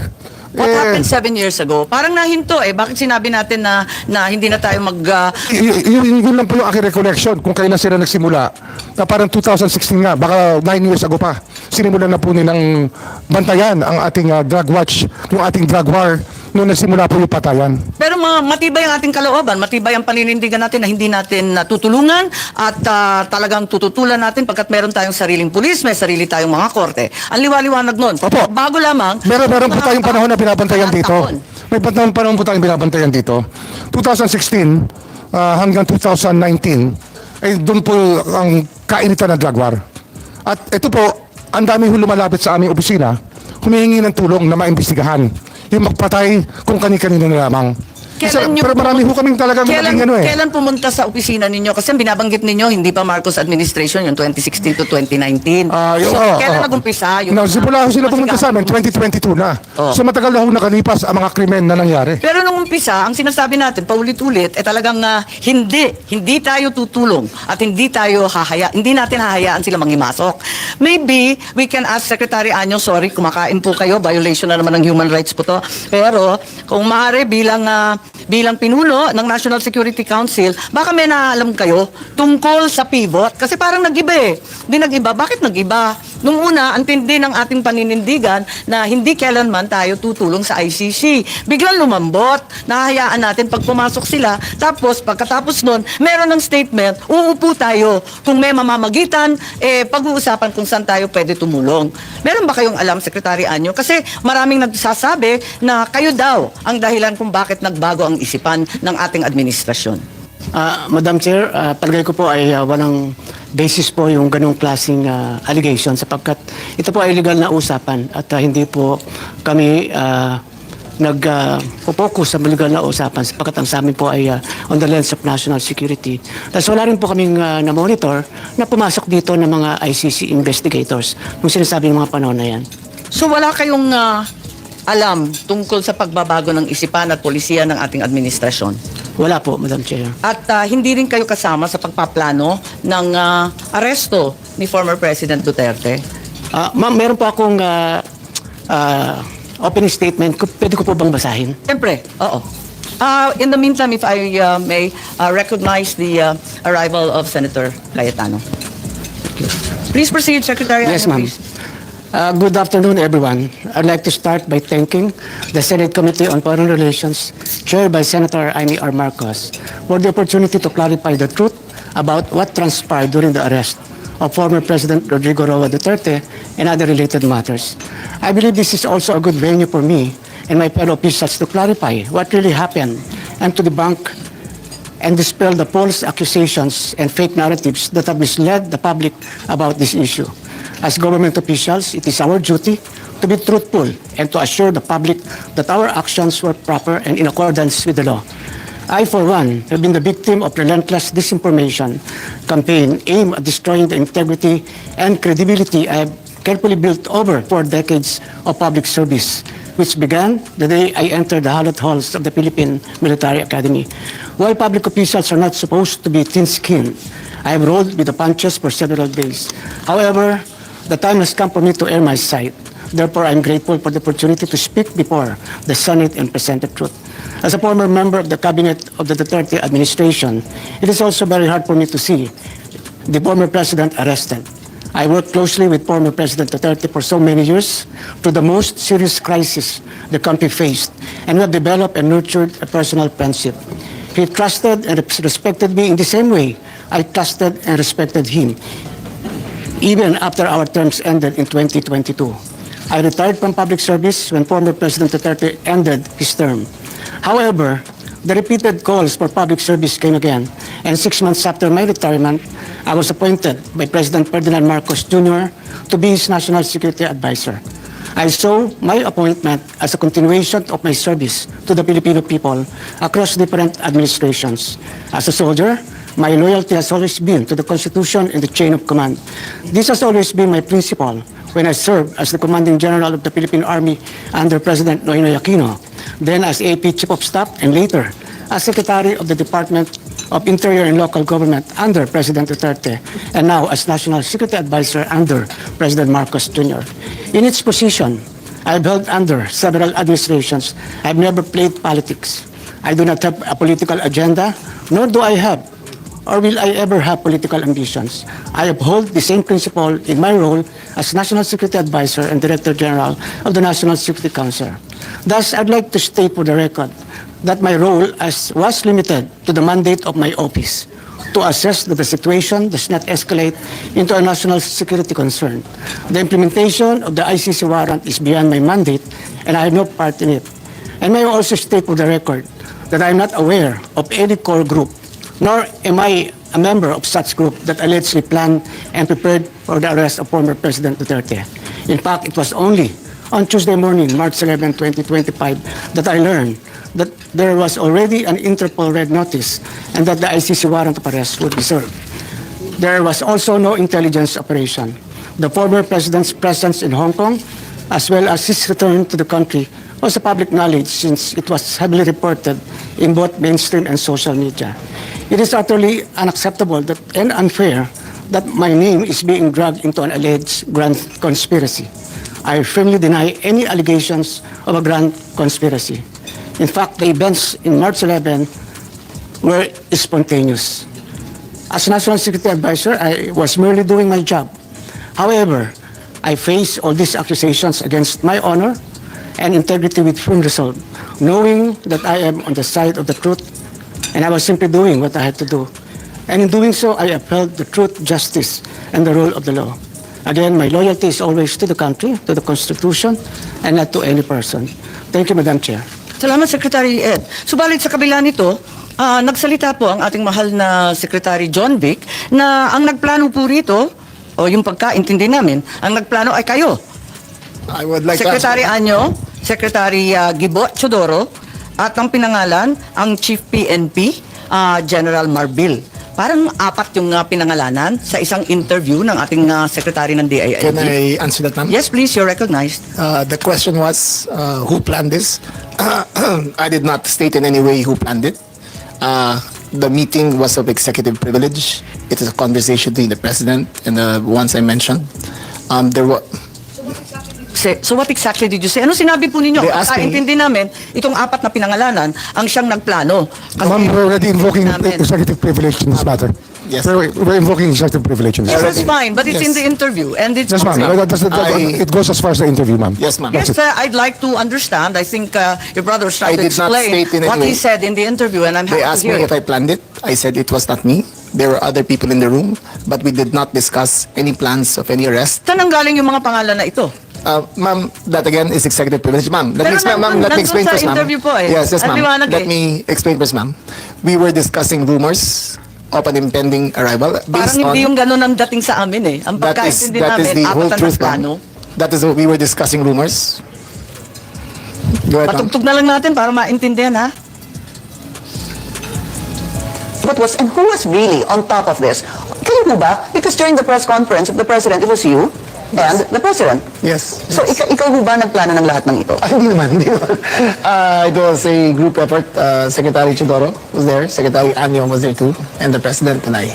So, hindi naman ako. Ako lang I stand by that, ma'am. Last man standing doon sa Malacanang. I stand by that. Kasi Secretary Chidoro was working out of his office. Napakaliwanag po nung sinabi ninyo. Wala namang mapakiyaw-kiyaw dun sa sinabi. Yes, ma'am. Patayin na muna natin. Napakaliwanag naman ang sabi ninyo, hindi ako mag-isa kahit ako ang kasama ng presidente nung nagsalita sa press con, hindi ako mag-isa ang nagplano. Isang grupo kami. Tapos pinangalanan mo. No, ma'am. Sinabi ninyo eh. I state, ma'am, again, executive privilege, but ma'am... Walang executive privilege kasi binunyag na ninyo sa TV. I must state it very clear, that there was no mastermind. We were discussing mainly about what the president's statements were in Hong Kong, and it was based all on that statement, ma'am. Sinabi ninyo na hindi kayo mag-isa na nagplano, kundi isang There was no grupo. planning, ma'am. Pero yun ang sabi eh. I said, hindi ako nagplano. May isang grupo na nagplano. We were all talking about a rumor, ma'am, and that was all. Rumor lang yun? Yes, ma'am. Group effort ang sabi mo eh. Ang tanong niya kung ikaw ang nagplano, tapos sabi mo, There was no hindi, planning, group ma'am. effort. There was no planning, ma'am. Ano yung effort ng group kapag hindi let me plano? make- I think that intruding into executive privilege already, ma'am. I think that we please No, I'm respect just our... asking him to explain the media. Yes, ma'am. But it's already a very thin dividing line between what transpires in a room between cabinet members and a media statement. But there's a very thin dividing line, ma'am. Understood. I hope that we can respect executive privilege. Understood, and the Senate and the Secretary Chidoro is fully aware. Every time there's a need to recess to executive session, I'm happy to do so, and I will do so when necessary. Pero ngayon, sinabi kasi sa TV, paliwanag naman ninyo sa atin kung ano ibig sabihin. Kasi ang sinabi, hindi ako mag-isa na nagplano, may grupo kami. They asked me if I had planned it. Sabi ko, I did not plan it. I said we were there, and not to skirt, ma'am, executive privilege. It was mainly because of the statements of the former president in Hong Kong that he said, in his words, ma'am, in Hong Kong, that, I think you have a clip, he said that ang reading ko ay may ICC warrant of arrest na. That was the best of my recollection, ma'am. So anong pinag-group effortan? Anong To discuss diniscuss the rumor, ng ma'am. grupo na But again, ma'am, pinangalanan nyo? as far as I will invoke in executive privilege, you cannot plan on a rumor, ma'am. Kaya nagtataka So, ako, again, bakit group effort? Chismis lang naman yun. Chismis nga. Yun na nga, kung chismis, bakit mag-group effort pa? Tapos pinangalanan mo pa lahat na Maraming nag-group marites effort. naman doon to, ma'am. Dabis naman yung marites, dami-daming It marites was a sa amin. discussion of a rumor based on the statement of the president in Hong Kong. Nakakatuwa lang dahil chismis lang pala eh. Bakit sesentensyahan yung tao sa base ng chismis? It was a discussion of a rumor based on the statement of the president in Hong Kong. So you deny that you're part and parcel of the planning and that the other persons you named, hindi rin sila kasali dun sa pagpaplano? Again, ma'am, we were discussing the statement of the former president while he was in Hong Kong, that he said that he said, in his words, ang reading ko ay may warrant of arrest na ako. So that was the only basis of the conversation, ma'am. So ito yung group effort ninyo? Yes, ma'am. Pinagtulong-tulungan ninyo yung isang bahagyang chismis? It was, ma'am, all of that is, again, the statement of the former president, not ours. Okay, so walang kinalaman to. Pero para lamang sa kaprasong chismis, magtitipon-tipon pa yung mga sekretary ng kabinete. Nakakatuwa naman. Call it what you may, ma'am. Walang magawa. Opo, anyway, nabanggit na paulit-ulit itong Interpol, ano? At nabanggit na ng SOJ. At alam naman natin, Ma'am, yes if po. I may, since Yes, Secretary our name Chidoro, was, please. Kasi kasali kayo eh. alluded to, the Department of National Defense and the Armed Forces of the Philippines has no law enforcement mandate. Our sole mandate is to give support to the Philippine National Police when it is asked for. And therefore, such ends our jurisdiction. The operation is clearly a law enforcement one, and the Philippine National Police has the power to ask the armed forces to assist. And that is the extent of the participation of my department and the armed forces of the Philippines. And all other matters in support protecting the Philippine National Police are covered by operational security. Tama po. Kaya hindi talaga chismis lang to. Meron talagang natanggap. At sinabi rin sa isang interview, alas 3 ng umaga, natanggap na yung notice of arrest nung Martes, March 11. Sinabi naman ni Secretary Remulla na si PNP General Marbil nakatanggap ng notice of arrest warrant alas 3 ng umaga ng Martes at sinabihan ang Pangulo ng alas 6. Nabasa niya naman sa alas 6 ng umaga. So, ibig sabihin, hindi po chismis to. Meron ng notice of arrest warrant. You're Totoo na talking siya. about two different days. ma'am. Okay. March 10. Sige, clarify po ninyo para March 10 maintindihan namin. was conjecture. March 10, was chismis pa lang conjecture. yun. Yes, ma'am. Dala nung salita galing sa Hong Kong. Yes, ma'am. Okay. March Tapos, 11 was a formalized transmission okay, by the ICC towards the Interpol, and that was the first knowledge that this administration had of the presence of a action by the ICC directed towards the Interpol, and that was the only formal knowledge that we had. So, andun lang. So, ang ibig sabihin, ang gobyerno hindi tumulong sa ICC sa application ng warrant. Nagulat kayo na dumating na lang yung dokumento. Yes, ma'am. Wala kayong kaalam-alam or paghihingi? None whatsoever, ma'am. None whatsoever. Ganun din yung SOJ, pati yung SND. Wala kayong balita, wala kayong hinikayat, wala kayong pakikiusap na ilabas na yan sa lalong madaling panahon. Wala po ako rito noon eh. Nasa Vienna po ako. Ma-attend po ako ng United Nations meeting sa Drugs and Crime, UNODC. Yung March 10 o yung 11 po? Parehong araw po, wala po ako rito. Ngunit nakikipag-usap ako sa telepono na tinatanong ko yung nangyayari dito sapagkat ang Department of Justice ay involved siyempre sa bawat proseso. At kinakausap ko po yung mga pwede kong kausapin tungkol dito. Okay, so wala kayo dito pero kayo nag-anunsyo at lumabas sa balita na alas 3 ng umaga pa lang ng Martes andyan na yung notice of warrant. It was me, ma'am. It was Ikaw me. ba? Ibang It was Remulla me. yun? Baka It was me who nakakonfuse pati confirmed, media. ma'am. It was me who confirmed during the press conference of March on Tuesday, March 11, I think, that when the president asked me on when the notice of diffusion arrived, and I stated it was 3 a.m. Salamat. Okay, si General Marbil, may idadagdag po kayo. Kayo daw ang nakatanggap eh. Ma'am, natanggap ko po yun ay more or less after ng 3 o'clock. So usually ito po talaga ginagawa namin. Pagka meron pong request ang PCTC Interpol, we act po dun sa kanila po. Kung ano po yung request ng PCTC Interpol. Maraming salamat, General Marbil. At Interpol ang binabanggit na natin ngayon, ano? So, yung Interpol, ang Pilipinas ay isa sa founding member. Isa tayo sa nanguna sa pagtatatag ng Interpol noong 1952. Interpol's purpose is to facilitate cooperation and assist member nations, no? So, crime information sharing, investigative support, specialized training, transnational crimes in particular are the focus of this agency, and this comprise terrorism, cybercrime, organized crime, financial crime, and anti-corruption. And to ensure that it is not used for persecution. In its constitution, the Interpol has Article 3, providing that it's strictly forbidden for the organization to undertake any intervention or activities of a political, military, religious or racial character. So maliwanag yan sa Interpol, hindi sila manghihimasok sa politika at sa domestic affairs ng isang bansa. Ngayon, eto na yung press con ng ating Pangulo noong March 11 ng 2025 at sinabi niya, andito yata yan, it's a request of the Philippine government from Interpol. And to enforce the arrest warrant, and of course we comply with our commitments to Interpol. We did not do this because it was derived or it came from ICC, but rather from Interpol. Because they asked us, we have commitments to them, we live up to those commitments. I don't think we violated the country's sovereignty. Bakit naman? Dahil consistent naman tayo, hindi tayo tumutulong sa investigasyon ng ICC. Wala tayong meron contact, pero not on an official level. We did not help them in any way. The arrest we did today was in compliance. Ayan, mabasa ninyo. Was in compliance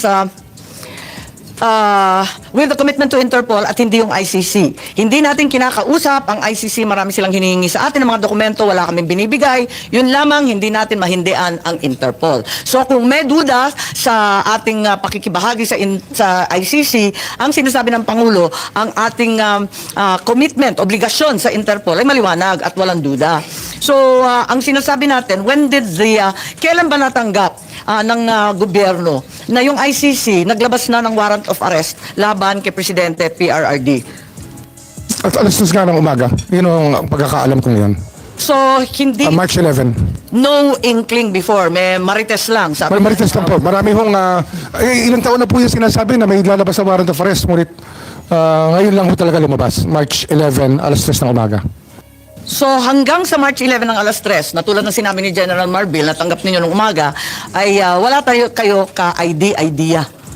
The only information we got was the words of the former president in Hong Kong. Sa Hong Kong. Sa Hong Kong, ma'am. Na andyan na. Yes, ma'am. Siya pang nauna, hindi kayo. Yes, ma'am. Nakakatuwa, ano? Anyway, hindi ba March 8 pa lamang, marami na ring chismis na magkakaroon ng arrest warrant. In fact, the following day, mismo yung palasyo, Malacanang, sinabi na may mga haka-haka na ganun nga, lalabas na, and the government is prepared for any eventuality.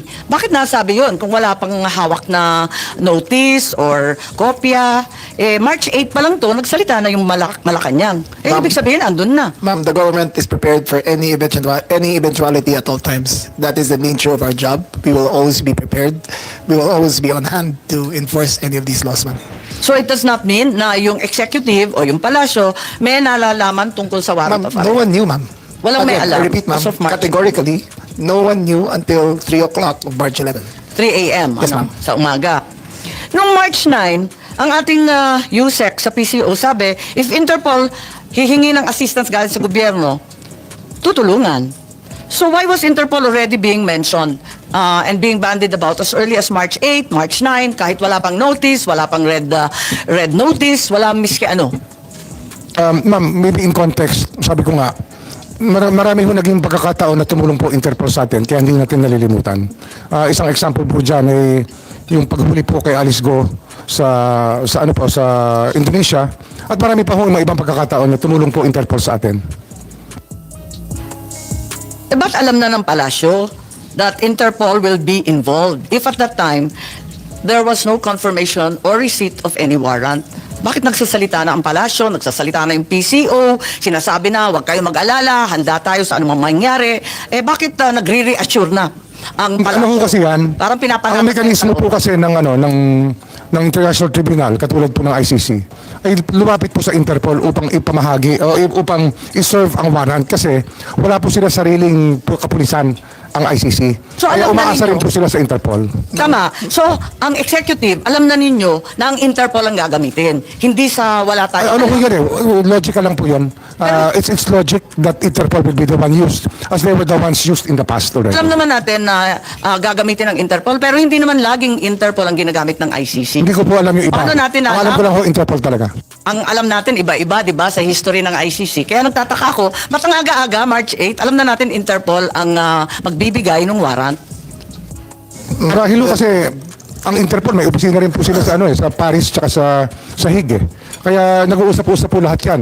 Yung Eurojust, Europol, ICC, ICJ, isang lugar lang po yan sa The Hague. Oh, alam natin, pero iba-ibang pamamaraan ang ginagamit ng ICC para hulihin, takipin at mag-serve ng warrant. So, ang sinasabi natin, siguro sina General Marbil, pagkat sila naman ang nakatanggap nito, walang contact or coordination sa ICC or Interpol bago March 11.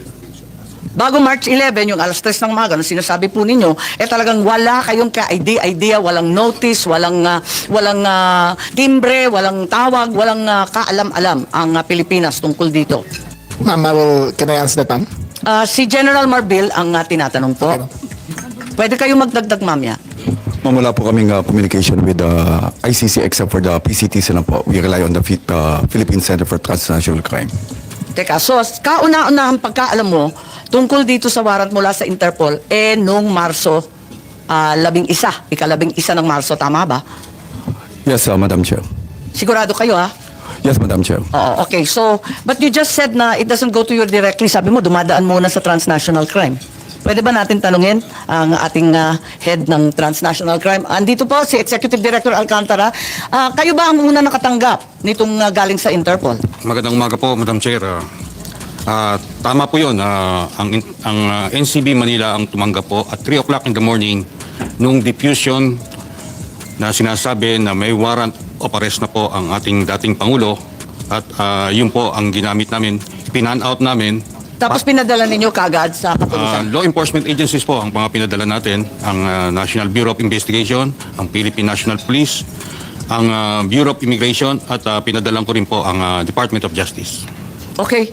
Maraming salamat. At may dadagdag yata si Secretary John Vic. Wala na, ma'am. Wala na, ma'am. Okay. At was a red notice, itong tinatawag na red notice, iyon ba ang pinadala ng Interpol, Executive Director Alcantara? Kasi ang binanggit mo ngayon, diffusion. Ang dumating Kasi- po sa atin ay isang diffusion, isang commonly tinatawag na red diffusion. Teka, ang pagkaalam ko, iba ang notice at iba ang diffusion. Iklaro po ninyo, ano na natanggap? Ipapaliwanag ko po. Ang red notice po ay a request for international police cooperation that has been applied for by a member country or entity that are distributed to every member of the organization. Apo, alam natin yon. Pero ang sabi kanina, red notice ang natanggap. Ngayon ang sinasabi mo, hindi red notice, kundi diffusion lamang. Tama po. Alin ba talaga? Diffusion po. Walang red notice. Nagkakaroon po ang general public or everybody ng... Pero alam natin na hindi magkapareho yun. It's equivalent po to a red notice. Hindi po. Mas Mas alam ninyo ito sa akin. Ang Opo, opo. diffusion po, hindi red notice. Tignan lang natin ang website. Ang diffusion po is a request for international police cooperation that is coming from an entity or another member country that is directed to another member country or Tama, several oo. countries. Yun po ang pagkakaiba. Sa member to member, Opo. it's an unverified report requesting for information. Humihingi lang, makikipakilang sa kapwa member na kung maaari, tulungan ninyo kami. Pero hindi siya verified, hindi siya dumadaan sa kanilang commissioner, hindi siya pinopost sa website katulad ng red notice. But Tama po it ba? went through the police of the organization's police database. Pumasok din po yun sa database. Pumasok sa database pero unverified. Maliwanag siya, di ba? Papaliwanag po na... So hindi po red notice ang natanggap, tama? Diffusion po. Red Diffusion. And more technical po, it's a wanted person diffusion. Tama. More technical. So walang red notice. Kapag walang pag diffusion lang, ang pagkaintindi natin, humingi lang ng impormasyon nila. Hindi po. Meron po tinatawag na red diffusion, blue diffusion. Oo, maraming kulay yun eh. Yung sinasabi po niyo na humihingi lang ng impormasyon is blue diffusion. Okay, may kulay ba ito? Yung pinadala sa atin, anong kulay ng diffusion? Ito po ay wanted person diffusion. So walang red notice. Hindi po siya red notice. Nakatanggap pa tayo ng red notice at any point? Itong pong wanted person diffusion na to, pagpasok po sa Interpol sa Leon, paprocess po ng notices and diffusion. Opo, alam po natin yon. Alam natin yung procedure. Ang kasunod Madalas po nun, na natin ginawa yan eh. Kasunod po nun, mag-i-issue sila ng red notice. But this Teka. time, dahil po may urgency, they decided na it will go through by So lumundag na diffusion. tayo mula sa diffusion, hindi man lang na-confirm, hindi man lang napagtibayan, hindi man lang nadaan sa commissioner nila, hindi man lang nailagay sa website o naging opisyal, lumundag na po tayo. Sa diffusion pa lang yan mo. Hindi, kasi inaamin ninyo, wala namang red notice kailanman. It is our job to find it out immediately, disseminate immediately. Because the nature of the diffusion is... Bakit si Congressman Arnie Teves may red notice na, hindi pa natin nagagawa ng paraan? Hindi ko po masagot. Ma'am, yung kay Arnie Teves, kaya ho siya nahuli sa East Timor ay dahil sa red notice. Yun ang dahilan. Oo, klaro po yun, yung red notice. Kaya nga, ang pagkaintindi namin, red notice din ang sinasabi. Ngayon, lumalabas na wala kailanman na lumabas na red notice mula sa Interpol, kundi diffusion lamang. Baka dahil sa panahon, kasi mabilis po ang pagganap ng mga pangyayari. Mabilis po nangyari. Kaya marahil, sa ordinaryong pagkakataon, nandyan po ang red notice. Ngunit dito, wala akong pagkakataon marahil. Madam Chair, So, ibig sabihin, ang katotohanan, walang red notice. Mag-ingat po kayo, you're under oath, makukontact po tayo. Dahil pagbibigyan natin, kasi sabi, red notice, yung pala, hindi red notice, nasa diffusion na po. There was no red notice and what was issued was merely a diffusion. Pakita po natin, may pagkakaiba yan, matindi. So, itong diffusion, hindi yan pinagtitibay ng Interpol Secretariat. Hindi dumaan sa Commissioner. Tama po ba? Meron pong disclaimer to say that it did not go to a review of the notices and task force diffusion. So, So, Mrs. Labor, pero- nag-mobilize ang pamahalaan ng libo-libo, 7,000 ang pinagmalaki na kapulisan para sa isang request for information ng Interpol na unverified. Pinahihingi lang. Walang sinasabing nagmamadali. Pero lahat ng government resources pinaandar na dahil sa simpleng request sa kapwa membro. Tama po? Ang iko-correct ko po ay hindi information ang hinihingi po. It is a wanted person notice, diffusion notice. Diffusion. Hindi po Diffusion siya notice. wanted person po ang nandoon.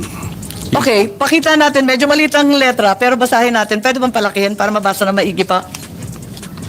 Okay, so maliwanag, tama po na dumating ng 3:04 ba to? Correct po, tama. Ng umaga, Arian. Maliwanag. Tapos, ang request dito, after prior consultation with the government of the Philippines. So, hindi totoo na March 11, 3 a.m. lang ninyo nalaman. Kasi nakasabi dito, sa page 1, after prior consultation with the government of the Philippines who have agreed to comply with this request. Ibig sabihin, ang pamahalaan ay nakausap na, una, ikalawa, sumang-ayon na.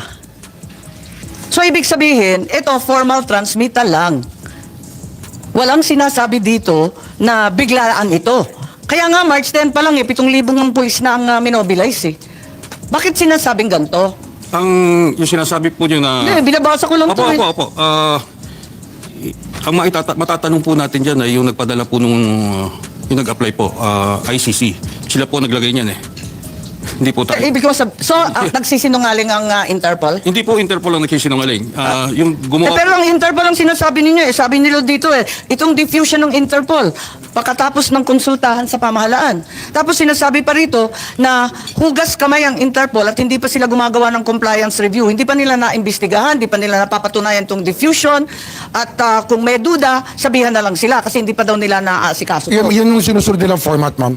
Hindi ho lahat na sinasabi dyan ay gano'n na lang po ang katotohanan kasi nag-iingat lang po sila na makatabig sila na mali. Kaya marami ho silang paniguradong mga salita sa kanilang form letter. Form letter po yan eh. Sasabihin nila na Kaya ho niya, nung sinabi na meron silang pagkatapos na makipag-ugnay sa gobyerno ng Republika ng Pilipinas, ang pala isipan ko po, sino ang kausap dito? Dahil hindi naman po kami ang kausap. Sinasabi ninyo, palusot lang to? Hindi to totoo? Hindi po, yung Paano form tayo letter. maniniwala sa Interpol Yun po dito? yung kanilang form letter. Kaya, ako, hindi ko alam talaga kung sinong kausap. Pero may sinasabi po dyan na meron silang kausap. Pero ako, wala akong kaalaman. Baka alam ng kapulisan, sino ho ang kausap, baka alam ni Secretary Anyo. Ang liwanag dito, hindi naman ako nagchichismis o naghahaka-haka. Ang liwanag eh, nakausap na daw yung gobyerno at sumang-ayon na daw ang gobyerno na arestuhin. Paano ba to? At ito daw ay formal transmittal lamang. Ibig sabihin, nauna yun. Andyan yan, liwanag oh. Anybody wish to comment? Secretary Anyo, please. General Marbil. Bakit may prior consultation and assent? Bakit sumang-ayon ng mas maaga? Well, Madam Chair, I'm not aware of any coordination of that, and I only learned of this diffusion and warrant of arrest in the morning of March 11. So, yun lang. So, lahat kayo, March 11, 3 a.m. O 3:04. Ito yata dito. Tama naman yun. Pero, Executive Director Alcantara, Opo. form letter ba to? Medyo specific to eh. Prior consultations with the government of the Philippines. Hindi siya form letter eh. I cannot Nakakita na rin confirm kami. or deny, Nakakita but, na rin kami ng ganito. It looks like eh. a form letter. Form letter? It What, looks agree like- to comply? Oo. Okay. It's a genuine letter from the Interpol that came from the Interpol. Oo, tama. system. Verified naman to. Opo. Kaso nga lang, unang-una, diffusion lang siya. No such thing as red notice was ever received. Ma'am, Sabi mo, dahil sa kailangan i-expedite. Ikalawa, tinatanggi ninyo na merong prior consultation dito at saka acquiescence or agreement. Hindi ko po masagot yung prior consultation. Ang masasagot Wala, ko po... nandito lang. Oo. Ba't nila isusulat yan kung dito to, oh? Okay, basahin pa rin natin. Andito tayo, no? Ayan, si Senator Cayetano, maraming nakikita yata eh. Tapos sa page 2, no? Gusto ko lang matignan to, no? Kasi ang liwanag po nito eh. Ang sabi dito, basahin po natin yung page 2, ano? Ayan, the ICC has been mandated to investigate crimes against humanity. Pakitignan na lang po ang sumunod. Sige, itaas pa po yan. Indirect co-perpetrator. So, ibig sabihin, hindi siya principal? Indirect pa? Parang ganun po yung Eh, understanding. sino yung direct? Saan na yung direct? Ba't hindi inuna? Pagkaraniwan ba to na hinuhuli muna yung indirect kesa sa direct? Form lettering pa ba to? Iba ho kasi yung legal language na ginagamit ng iba't ibang bansa sa kanila hong pagbibigay ng communication. Tama po. Siyempre, iba-iba yan. At saka translated to in many languages. Opo. Pero yung indirect, sa palagay ko, kahit Francis man yan or High German Swiss, ganyan pa rin indirect. Hindi siya principal. Hindi kasi ho, ano nga eh, yung legal system po depende ho sa kanilang pagkasulat ng kanilang mga batas. Kasi kagaya ho sa atin, conspiracy po ang tawag natin dyan, di sa ating bansa. Co-conspirator po ang tawag sa isang taong participate sa isang krimen. Ito, co-perpetrator. Yun nga ho yun. Pero Marahil yun po yung definition niya ay lumalapit po sa ating definition na conspiracy sa ating bansa. So yun po yun. Marahil lagay natin sa konteksto na yun po ang kanilang lingwahe sa kanilang batas, sistema ng batas. Iba ho ang lingwahe natin dito. Naku, kahit i-Francis yan, yung indirect, hindi direct, di po ba? Oh, ganun din naman sa conspiracy eh. Kaya nga. Oo. Kaya nga nagtataka lahat. Bakit siya unang hinuli? Bakit siya dinampot bigla? Hindi naman pala siya yung bida. Hindi naman siya yung kontrabida.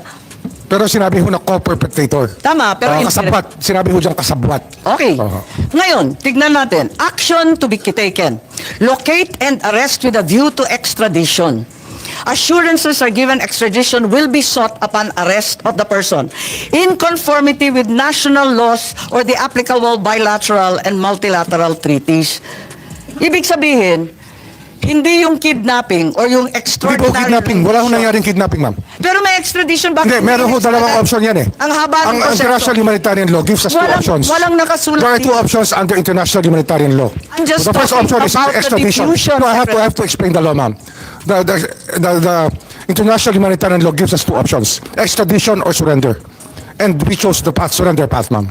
Not extradition. So despite the myriad and ironclad commitments to Interpol, hindi tayo sumunod dito sa hinihingi. Hindi ho sila familiar sa system Ang natin eh. hinihingi nila, extradition, hindi surrender. Di po ba? Ang liwanag eh. Hindi, yan po ay kanilang sinasabi kasi yan po ang customary law sa maraming bansa na extradition. Kanina sinabi mo, Hindi, kaya nga eh, customary yun law, yung procedural at administrative, hindi din Hindi, pero yun nga ho eh. Hindi nila alam yung ating batas eh. Hindi mo nila alam na meron tayong Republic Act 9851 na nagsasabi pwede extradition o pwede surrender. Ang pinili po namin executive action po, surrender po. Tapusin muna natin yung sentence kasi meron pang karugtong. Extradition will be sought upon arrest of the person in conformity with national laws. Susunod tayo sa 9851. Yes, sinunod dyan, 9851. And hindi extradition ang aming ginamit, kundi surrender. Eka, meron tayong iko-konsulta, Attorney Alexis Medina, sumulat ng iba't ibang libro tungkol sa international law at sabi niya, hindi tumbok sa extradition o surrender. Hindi sila pareho. Kaya kinakailangan intindihin. Eto, na extradition, kaliwa-liwanag sa batas natin. Senator Cayetano, and thereafter we will consult Attorney Medina. Thank you, Madam Chair. Magandang hapon po sa inyong lahat. I'll ask my questions mamaya po kasi may konti akong introduction why. Just to follow your point, was there or was there not cooperation here? On page 2 din kasi nakalagay din, assurances are given that extradition will be sought upon the arrest of the person in conformity with national laws and or application bilateral and multilateral treaties. Tapos person, this request is treated as a formal request for provisional arrest in conformity with national laws. So, yun lang ang question ko kasi dun sa una sabi hindi sila sumulat, hindi nyo alam kung sino nag-cooperate. Of course, I'll take your answers at face value and presumption of regularity unless it's inconsistent. So, dito lang sa action taken, so dito sa page 2, sinong nagbigay ng assurances? Tapos nung na-receive natin to na this is to be taken as a formal request, did we take this as a formal request? I'll stop there just so that before we move to the treaty and tama ba yung surrender? I just want, factually lang. So did, to our knowledge, Secretary? Ano yan eh, form letter nga ho yan ng ICC. In expectation po nila, walang ibang option kundi extradition. Pero hindi ho ganun ng bating batas eh. Our local law, Republic Act 1951, allows us an executive option. Thank you. So to your knowledge, SOJ, ma'am, para lang hindi malito ha, kasi dalawa yung Secretary Remulla. May I call you SOJ and may I call you SILG? Just so that walang confusion. So sir, so to your knowledge, yung sinasabi nilang sa kabilang page at saka sa page na to na assurances were given, to your knowledge, that wasn't from the Philippine government? Ano ho yan eh? Ang sinasabi po nila dyan, makakasiguro kayo na hihingi namin sa extradition ang taong yan na aming ginawang wanted. But is that Interpol so did Interpol assure that? Kasi ano ito diffusion notice is not given to, pagkaya ng red notice buong mundo nakukuha yan, itong diffusion notice limited to a few countries. And then, distinction. And then sino po ang empowered to give them assurances that we will? Or is it standard? Sila ho, standard, kaya nga form letter po nila yan Okay. Form letter nila yan. But when they say that there was assurances from us, is that a general assurance because we're member of Interpol, or meron nagsabi sa atin that we assure you? They are the ones assuring us that they will seek their extradition. Sila po nag-assure sa atin. Okay, gusto ko lang tapusin to, no? At sumunod kay Senator Cayetano. Yung sumunod na sentence, basahin po ninyo.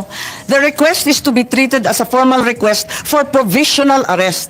Ibig sabihin provisional, in conformity with national laws. So ang liwanag po, hindi yun ang nangyari kasi hindi naman provisional arrest. Dinala na dun sa dahig. At saka in conformity with national laws, kapag yung Article 17 po ng RA 9851, hindi naman siya sumunod. Ang provisional arrest po is only for extradition. Hindi po kasi extradition ang route natin. Okay, pero natapos na tayo sa extradition, pinag-usapan na ni Senator Cayetano. Ang request lang dito, provisional arrest. Kaya nga ho ginagamit po yung Provisional term. pa lang? Ginagamit po ang term na provisional arrest in conjunction with extradition. Hindi po extradition ang ating pinagdaanan dito. Okay, nais kong tawagin ang ating eksperto dito, si Professor Alexis Medina, na nagpapaliwanag na yung surrender ay naiiba sa extradition at maliwanag yon sa lahat. Kaya't I'd like to recognize Attorney Alexis Medina po. You've written extensively on the distinction and application of surrender versus extradition. Ano ang nangyari kay Presidente Duterte? Surrender ba yan or extradition? Thank you for the invitation, Honorable Madam Chair. Good afternoon, everyone, the Cabinet Secretaries and distinguished members of the Executive Branch. Okay. Also, Senator Cayetano, good afternoon, Senator Bongo, Senator Jingo Estrada. Going back to the question, there was the proposition that the immediate surrender of the person arrested to the jurisdiction of a foreign government, a foreign state, or international tribunal can be undertaken without judicial proceedings under 9851, Section 17. I respect the opinion of our hardworking and brilliant Secretary of Justice, but nevertheless, I respectfully disagree. Surrender without judicial proceedings might amount to a violation of the liberty of abode that is guaranteed by Section 6 of the Bill of Rights. The liberty of abode cannot be impaired without a lawful order of the court. That's the text of the Constitution. Now, this constitutional protection is a barrier for any government action that would simply compel an individual to change his residence. So to compel a person, to expel a person from his country of residence without a lawful court order by excluding the judicial process might amount to a violation of the liberty of abode. Now, surrender as an option under Section 17 is applicable only in very narrow situations. One is when the person to be arrested has already voluntarily surrendered to the custody of the national government, in which case that negates the necessity of the extradition process. The other option is when the person to be arrested is actually an alien, in which case there's no need to go through the extrajudicial process. It's only a deportation process which does not involve a court proceedings. So in those two instances, surrender without court proceedings would be possible.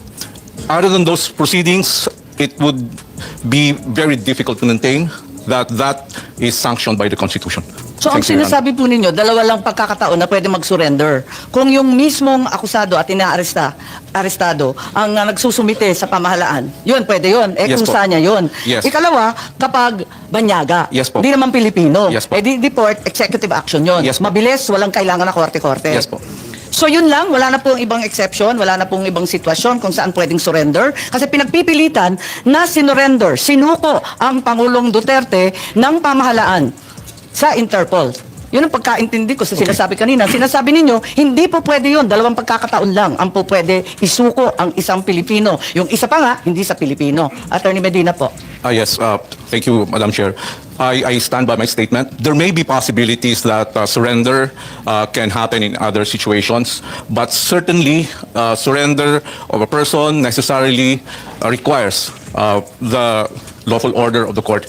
And this requirement is consistent with the policy of the Constitution that whenever there's a deprivation of liberty, court intervention, judicial proceedings, judicial process is a requirement because the right to liberty is placed in an exalted status in our constitutional system. Hindi po pwedeng, the Constitution does not contemplate exclusion of the court process in depriving a person of his right to liberty.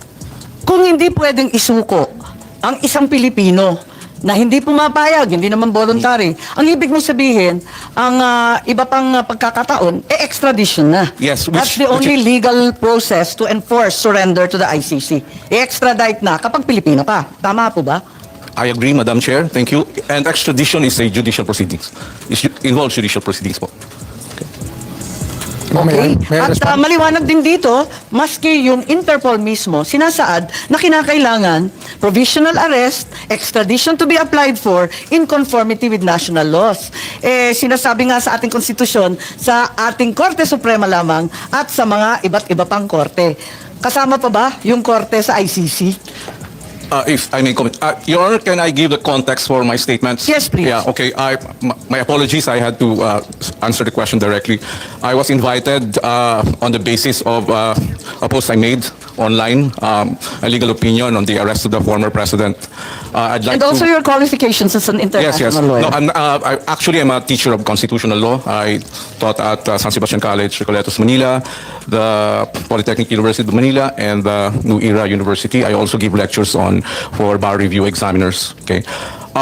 Well, when I posted a legal opinion on the arrest of the president, to my surprise, it gained public traction. And my objective in posting that is really for academic discourse, not for any legal or political advocacy.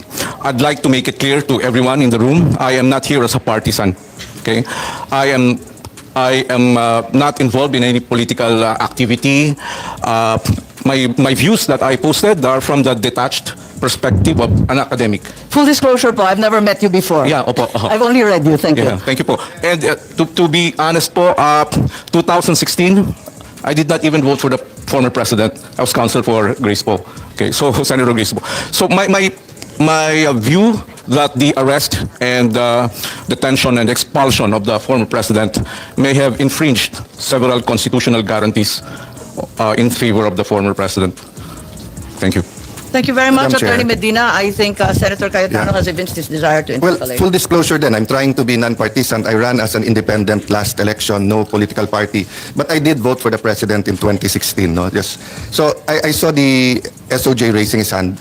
Would you like to give your comment now? Or I'm actually going to ask him questions on this. Then I'll ask the chair to give you time to rebut. I would like to hear your questions Okay, and answers. thank you for that. So sir, tayo ba nag-meet na rin ba tayo? I don't think so, sir. I don't think so. So yeah, yes, sir.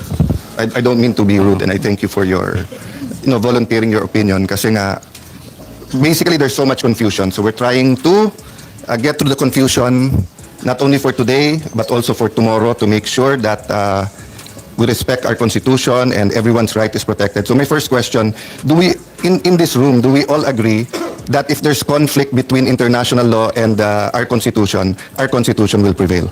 Yes, Your Honor, that's the doctrine of constitutional supremacy. You agree, SOJ? No, yeah. If there's conflict, di ba? Kasi sinabi naman sa Constitution that international law forms part of the land of the law. So if there's no conflict, wala tayong problema. Okay. So having said that, one of the fundamental or yung anchors or foundations of the Philippine Constitution, also from the U.S. Constitution, is Section 1 of the Bill of Rights, that no person shall be deprived of life, liberty, or property without due process of law, nor shall any person be denied equal protection of law. Agree, sir? Yes, Your Honor. Okay. So when we arrest someone, we're depriving him of liberty. Yes, Your Honor. When we deport someone by virtue of a warrant arrest, let's say like in the case of Congressman Mark Jimenez extradition with the U.S., we're depriving him of liberty. Yes, Your Honor. Okay. So when we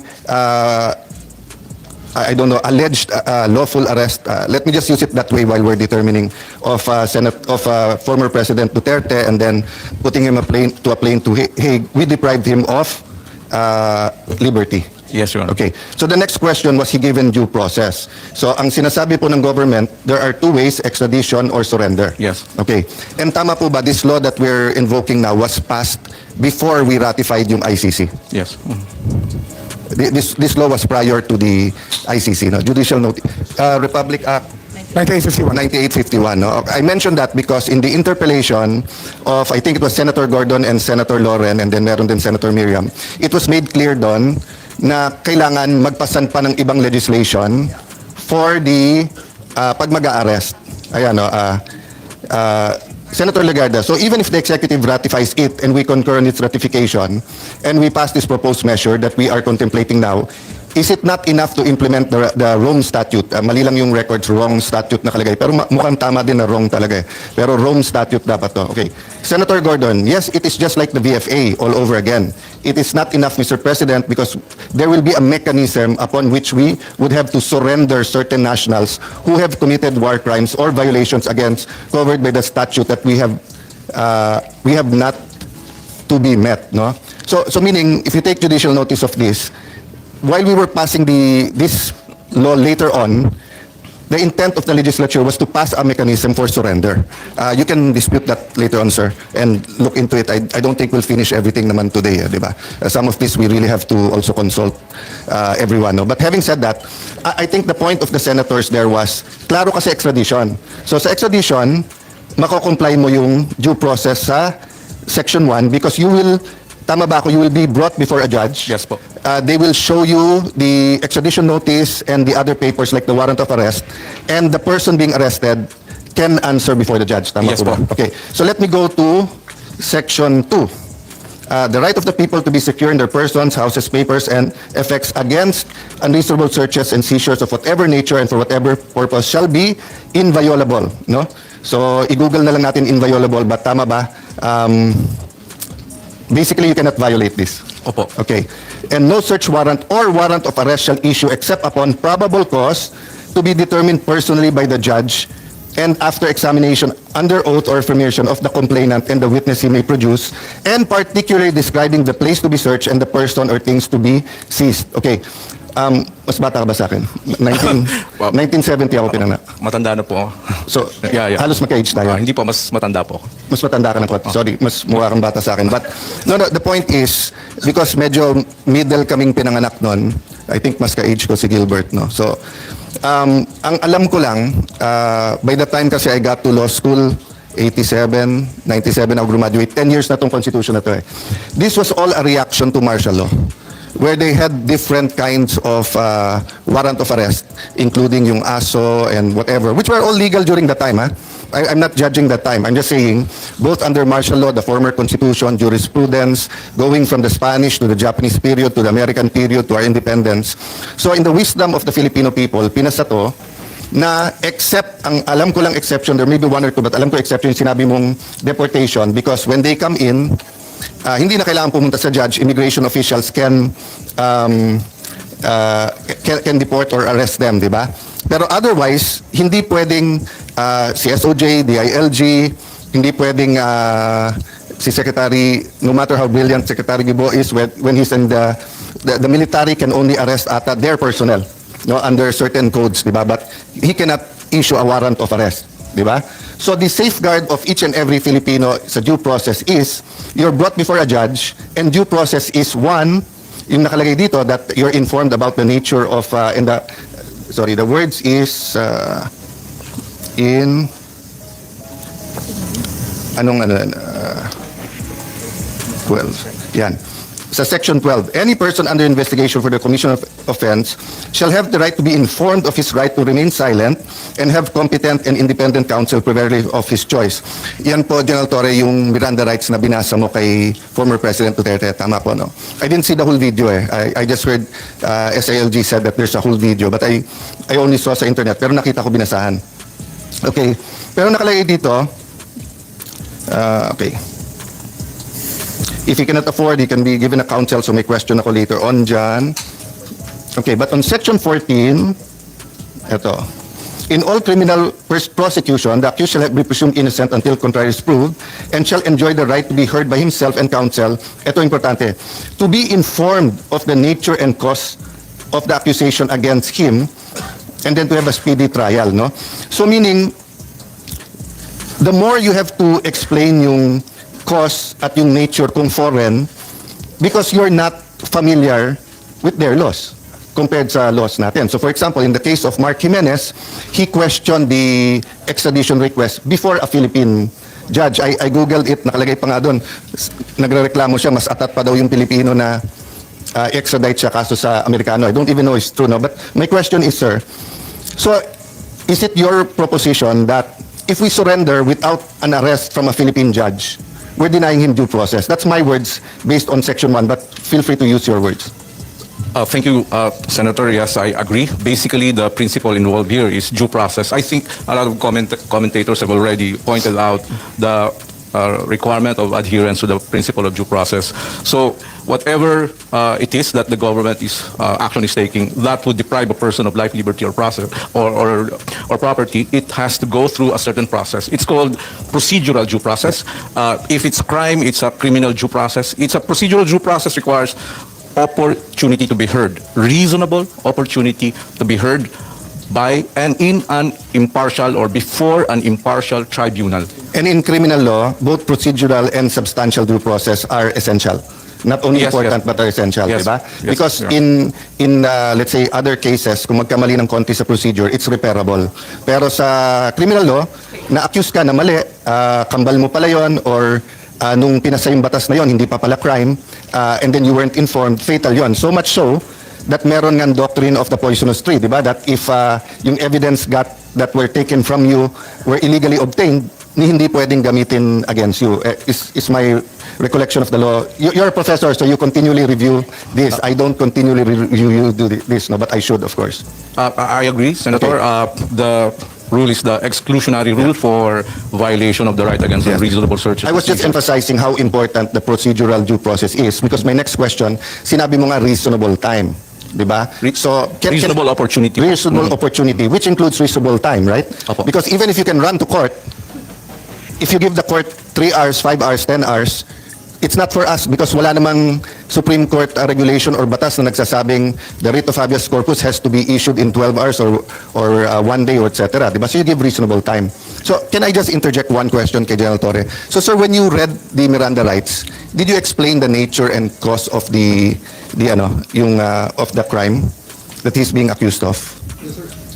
Yes, sir, it is on record and caught on video, sir. Yeah, sorry about I don't know lang kasi about the record, so I'm not doubting you. Yes, sir. Ang napanood ko lang kasi yung standard Miranda rights that Yes, sir. you have. So, how did you read to him yung nature and cause? It's sa warrant or you... Yes, sir, I read from the warrant, sir. It From was the warrant. extracted from the warrant by the DOJ. So you read to him the warrant. Around Yes, sir. what time po yun?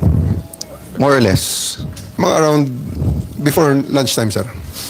So nung hinuli mo pa lang, binasa mo nyo na sa kanya yung warrant? When Kasi we- yung nakita namin video, sir, sa airport, the wife of former ES Miguel Dia was asking nga, di ba? And Ma'am Hanilet was also asking. At sinabi nyo, I don't know what you answered, but basically hindi nyo pa pinakita yung warrant noon, di ba? Yung mga video na yun, sir, gabi na yun, sir. Tapos na ang lahat na yun, sir. Paulit-ulit na lang, inuulit-ulit. No, what I was saying is that ang nakita kong video, yung palabas pa lang sila, and you were informing him naman na meron warrant, di ba? Palabas sa tube, sir. Sa tube, oo. Nung palabas sa tube, sir, when the party of the former president is going out of the tube, doon, sir, sa mismong junction ng tube at sa yung moving junction, sir, ng tube, he was already met by PG, who attempted to read him his rights. Okay. And they said, wag na, pababain natin ng tension, doon na lang sa 250th. Okay, so they attempted to read him his right, and dala nila yung warrant noon, hindi pa? Yes, sir. Dala na, sir. Dala na nila? They will not... So yung go out issue of the na plane. walang dala, that's not true kasi dala nila? Hindi sila lalabas sa plane, sir. Ano condition nila? Hindi kami lalabas sa plane pag wala yung warrant. So nandun yung warrant. Okay. Yes, sir. So did you or any of the people who were serving the warrant explain to him the elements of the crime? Yes, sir. The whole So warrant was what are already given to them. So just because it's simple naman, what are the elements of the crime against humanity na may murder? If you explain to him, then you can explain to me, di ba? So what's the elements? During the time, sir, it was not me who attempted reading of the rights. It was the Prosecutor General. Yes, sir. But sabi mo, you know the elements of the I read to him in toto what was written on the warrant, sir. I read the warrant. Wala doon yung elements of the crime. We did not say that I know the elements, sir. I just Yes. read to him exactly the charges in accordance with what is written in the Yes, sir. warrant. I'm not arguing on the opinion and the legal kasi ito factual pa lang. But my point is, when you arrest a Filipino citizen for theft, for inciting to sedition, etc., meron po tayong legal maxim that ignorance of the law is not an excuse thereof. So, we are, as Filipino citizens, dapat alam natin yung law, di ba? So, pag inarrest mo yung isang tao, ano yan, bagransya? Sandali lang, sir. Na-repeal na yung bagransya, hindi na bata, ano yan. But I'm arresting you for what? For theft. You don't need to read the elements because alam na ng Pilipino yung nature and yung cause nung theft. But since this is a foreign court, and it's not even in the Rome Statute, yung elements. It was passed later on. So ang point ko, was the accused, in this case former president, aware of what he was being accused of? So I'll stop there, sir. Factual lang naman, and I take your answer that it was the warrant was there, it was read to him, and there were different. I won't go to them now. I'm just making the point that even if you serve the warrant, kung hindi niya alam at hindi alam ng lawyer niya, how do you expect him to run to court for to get legal remedy? So going back, Attorney Alexis, sir. So, is the ability to seek legal remedy part of due process? Meaning, if you deny me, if you're accusing me of something, my warrant of arrest, and you don't allow me to go to Philippine courts, is that denying you due process? Absolutely, Your Honor.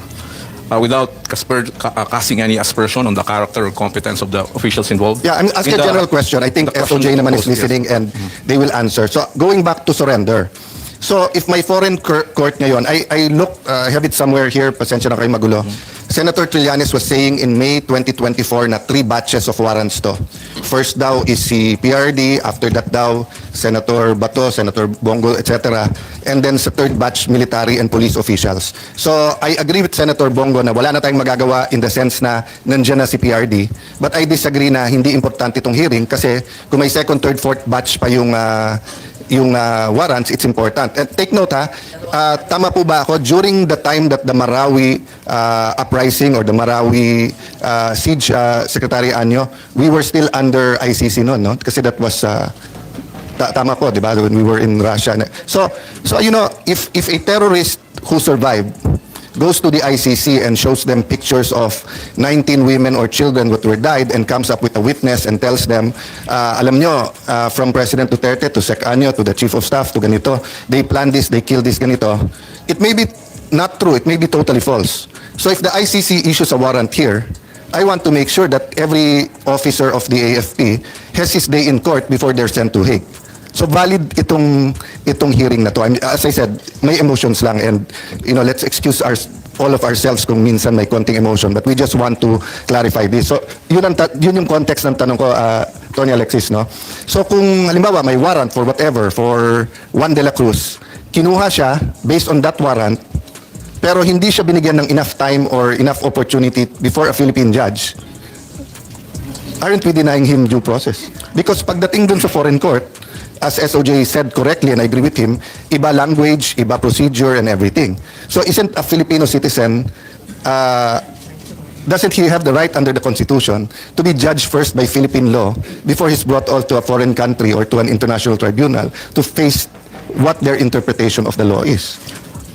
If I may answer, Yes. Your Honor, if you look at the consistent policy of the Constitution, when there is a deprivation of liberty, the consistent policy of the Constitution is to involve the judiciary. The exclusion, complete exclusion of the judiciary in the deprivation of liberty of any citizen is anathema to the principles of the Constitution. And you can see that in the different provisions of the Constitution. You can see that in the requirements for the warrant of arrest, due process, liberty of abode, criminal proceeding, criminal due process, even in the period when the privilege of the writ of habeas corpus is suspended, the Constitution mandates the government to file charges against the person. So last two always, sorry to interrupt. Constitution. Yeah. Last two questions or three, then opportunity for SOJ. No? So, yung pong, nagugulat ako kasi even those who claim to be human rights activists, pinopost nila to sa Facebook. Again, hindi ko nila lahat. I admire many human rights activists, but even some na very well known, no? if I'm not mistaken, even former Senator De Lima, more or less may ganitong tema. Bakit? Si Duterte ba may alam na due process nung pinatay silang mga to? Diba? Bakit siya ngayon humingi ng due process? So, my next question is due process only for the innocent?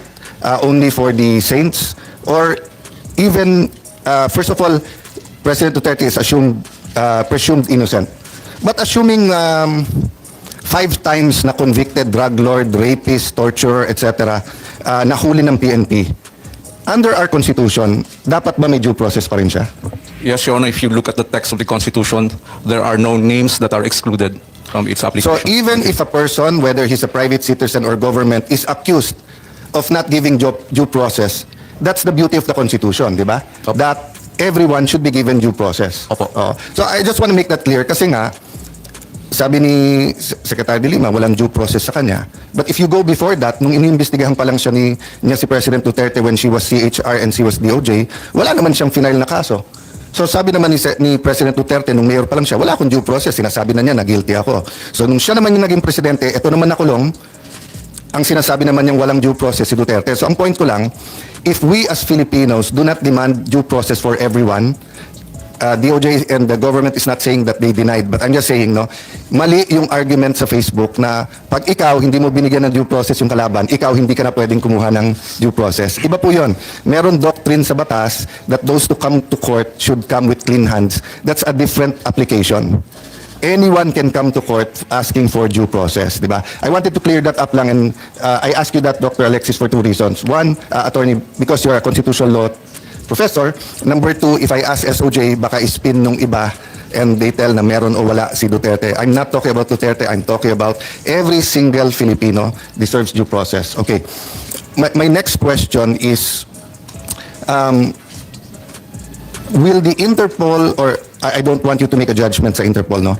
If any foreign entity, no, comes to us and asks for an arrest, is it non-cooperation with them? If we say may provisional arrest, we have him in custody, but a Philippine judge has to decide whether or not we can turn him over to you. If I may, Your Honor, international conventions actually respect compliance with the domestic laws.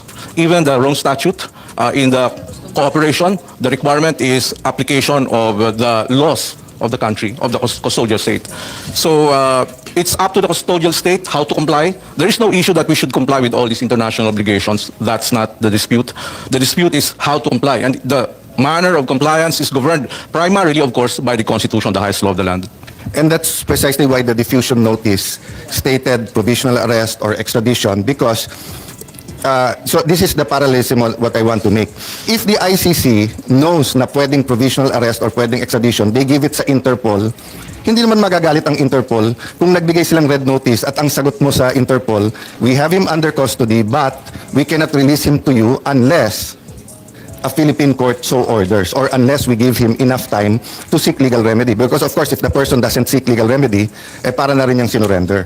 Because the whole argument is that we're just helping Interpol. So I just wanted to clear that up. And again, ang hirap ng Facebook o media interview kasi hindi nakakasagot yung kabilang side. Eto, we can, I'll stop there, Madam Chair. So the point I want to make, and this is my personal stand, and I hope in a less emotional and more academic setting also, Mr. Secretaries, we can determine that. Because part of life, liberty, and ano ba yung ginamit natin? Iba kasi yung sa US, di ba?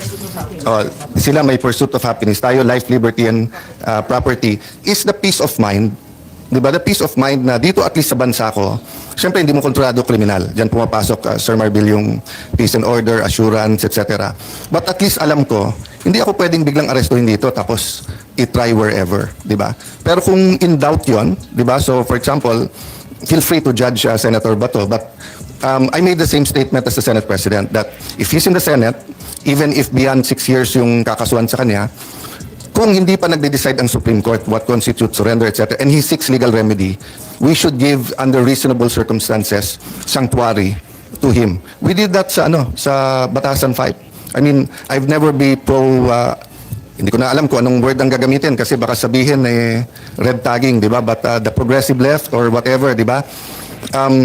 During the time of President Gloria Macapagal-Arroyo, we were together, Secretary, di ba, na we weren't looking at their ideology, we weren't looking at guilty ba sila o hindi. We were looking at the institution and the, what you call this, the balancing ba na pag medyo sigurado na legal yung pag-arrest, etc. Tayo mismo kumakausap sa kanila na lumabas na kayo dito. I think that's what happened with Senator De Lima. No? I'll stop there. Napakaraming issues.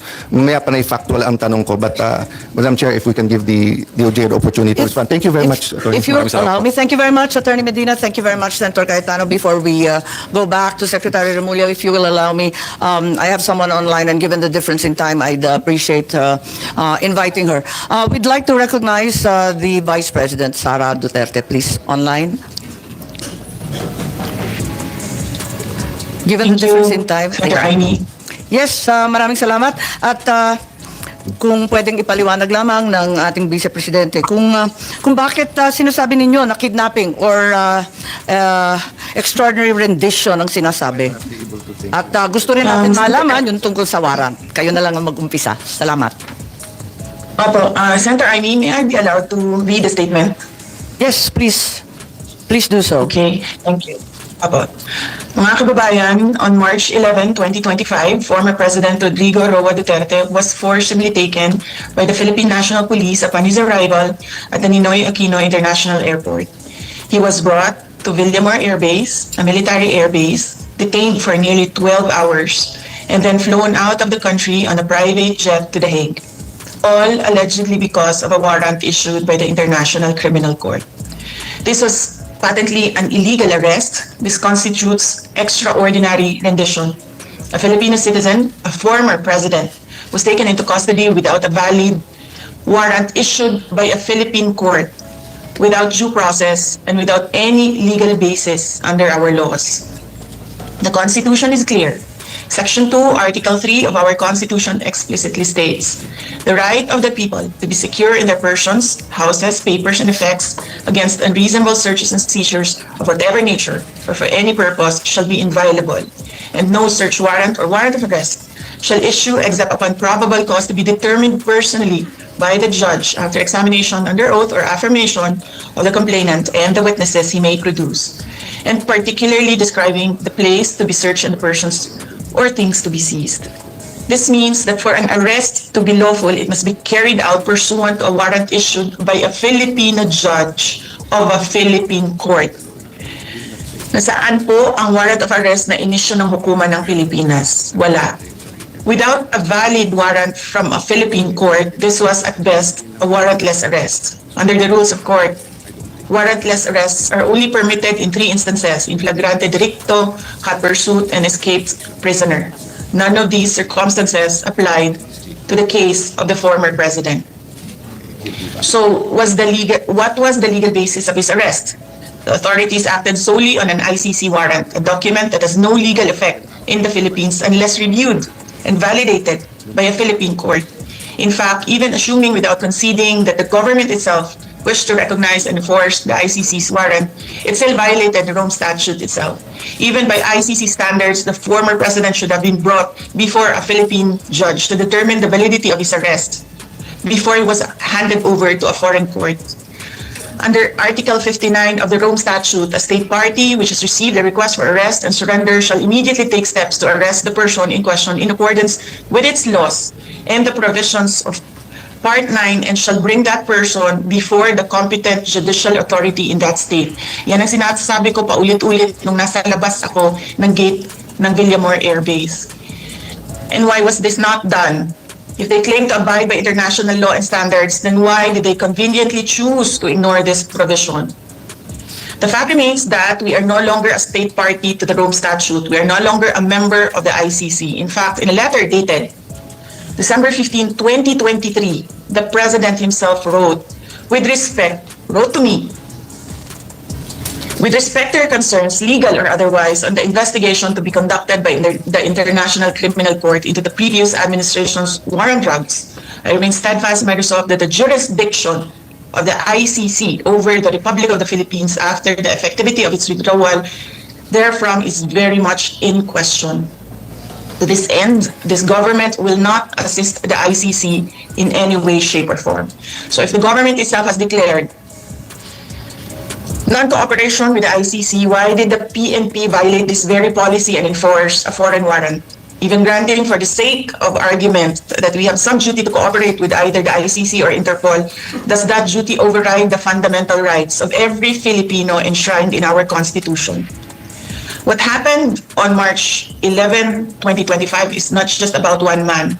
It is about all of us. It is about the country. If a former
The members so mentioned is well taken.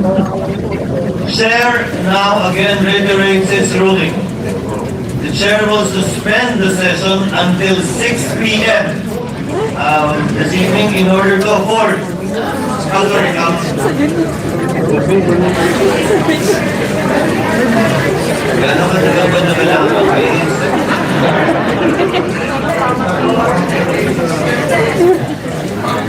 di ba?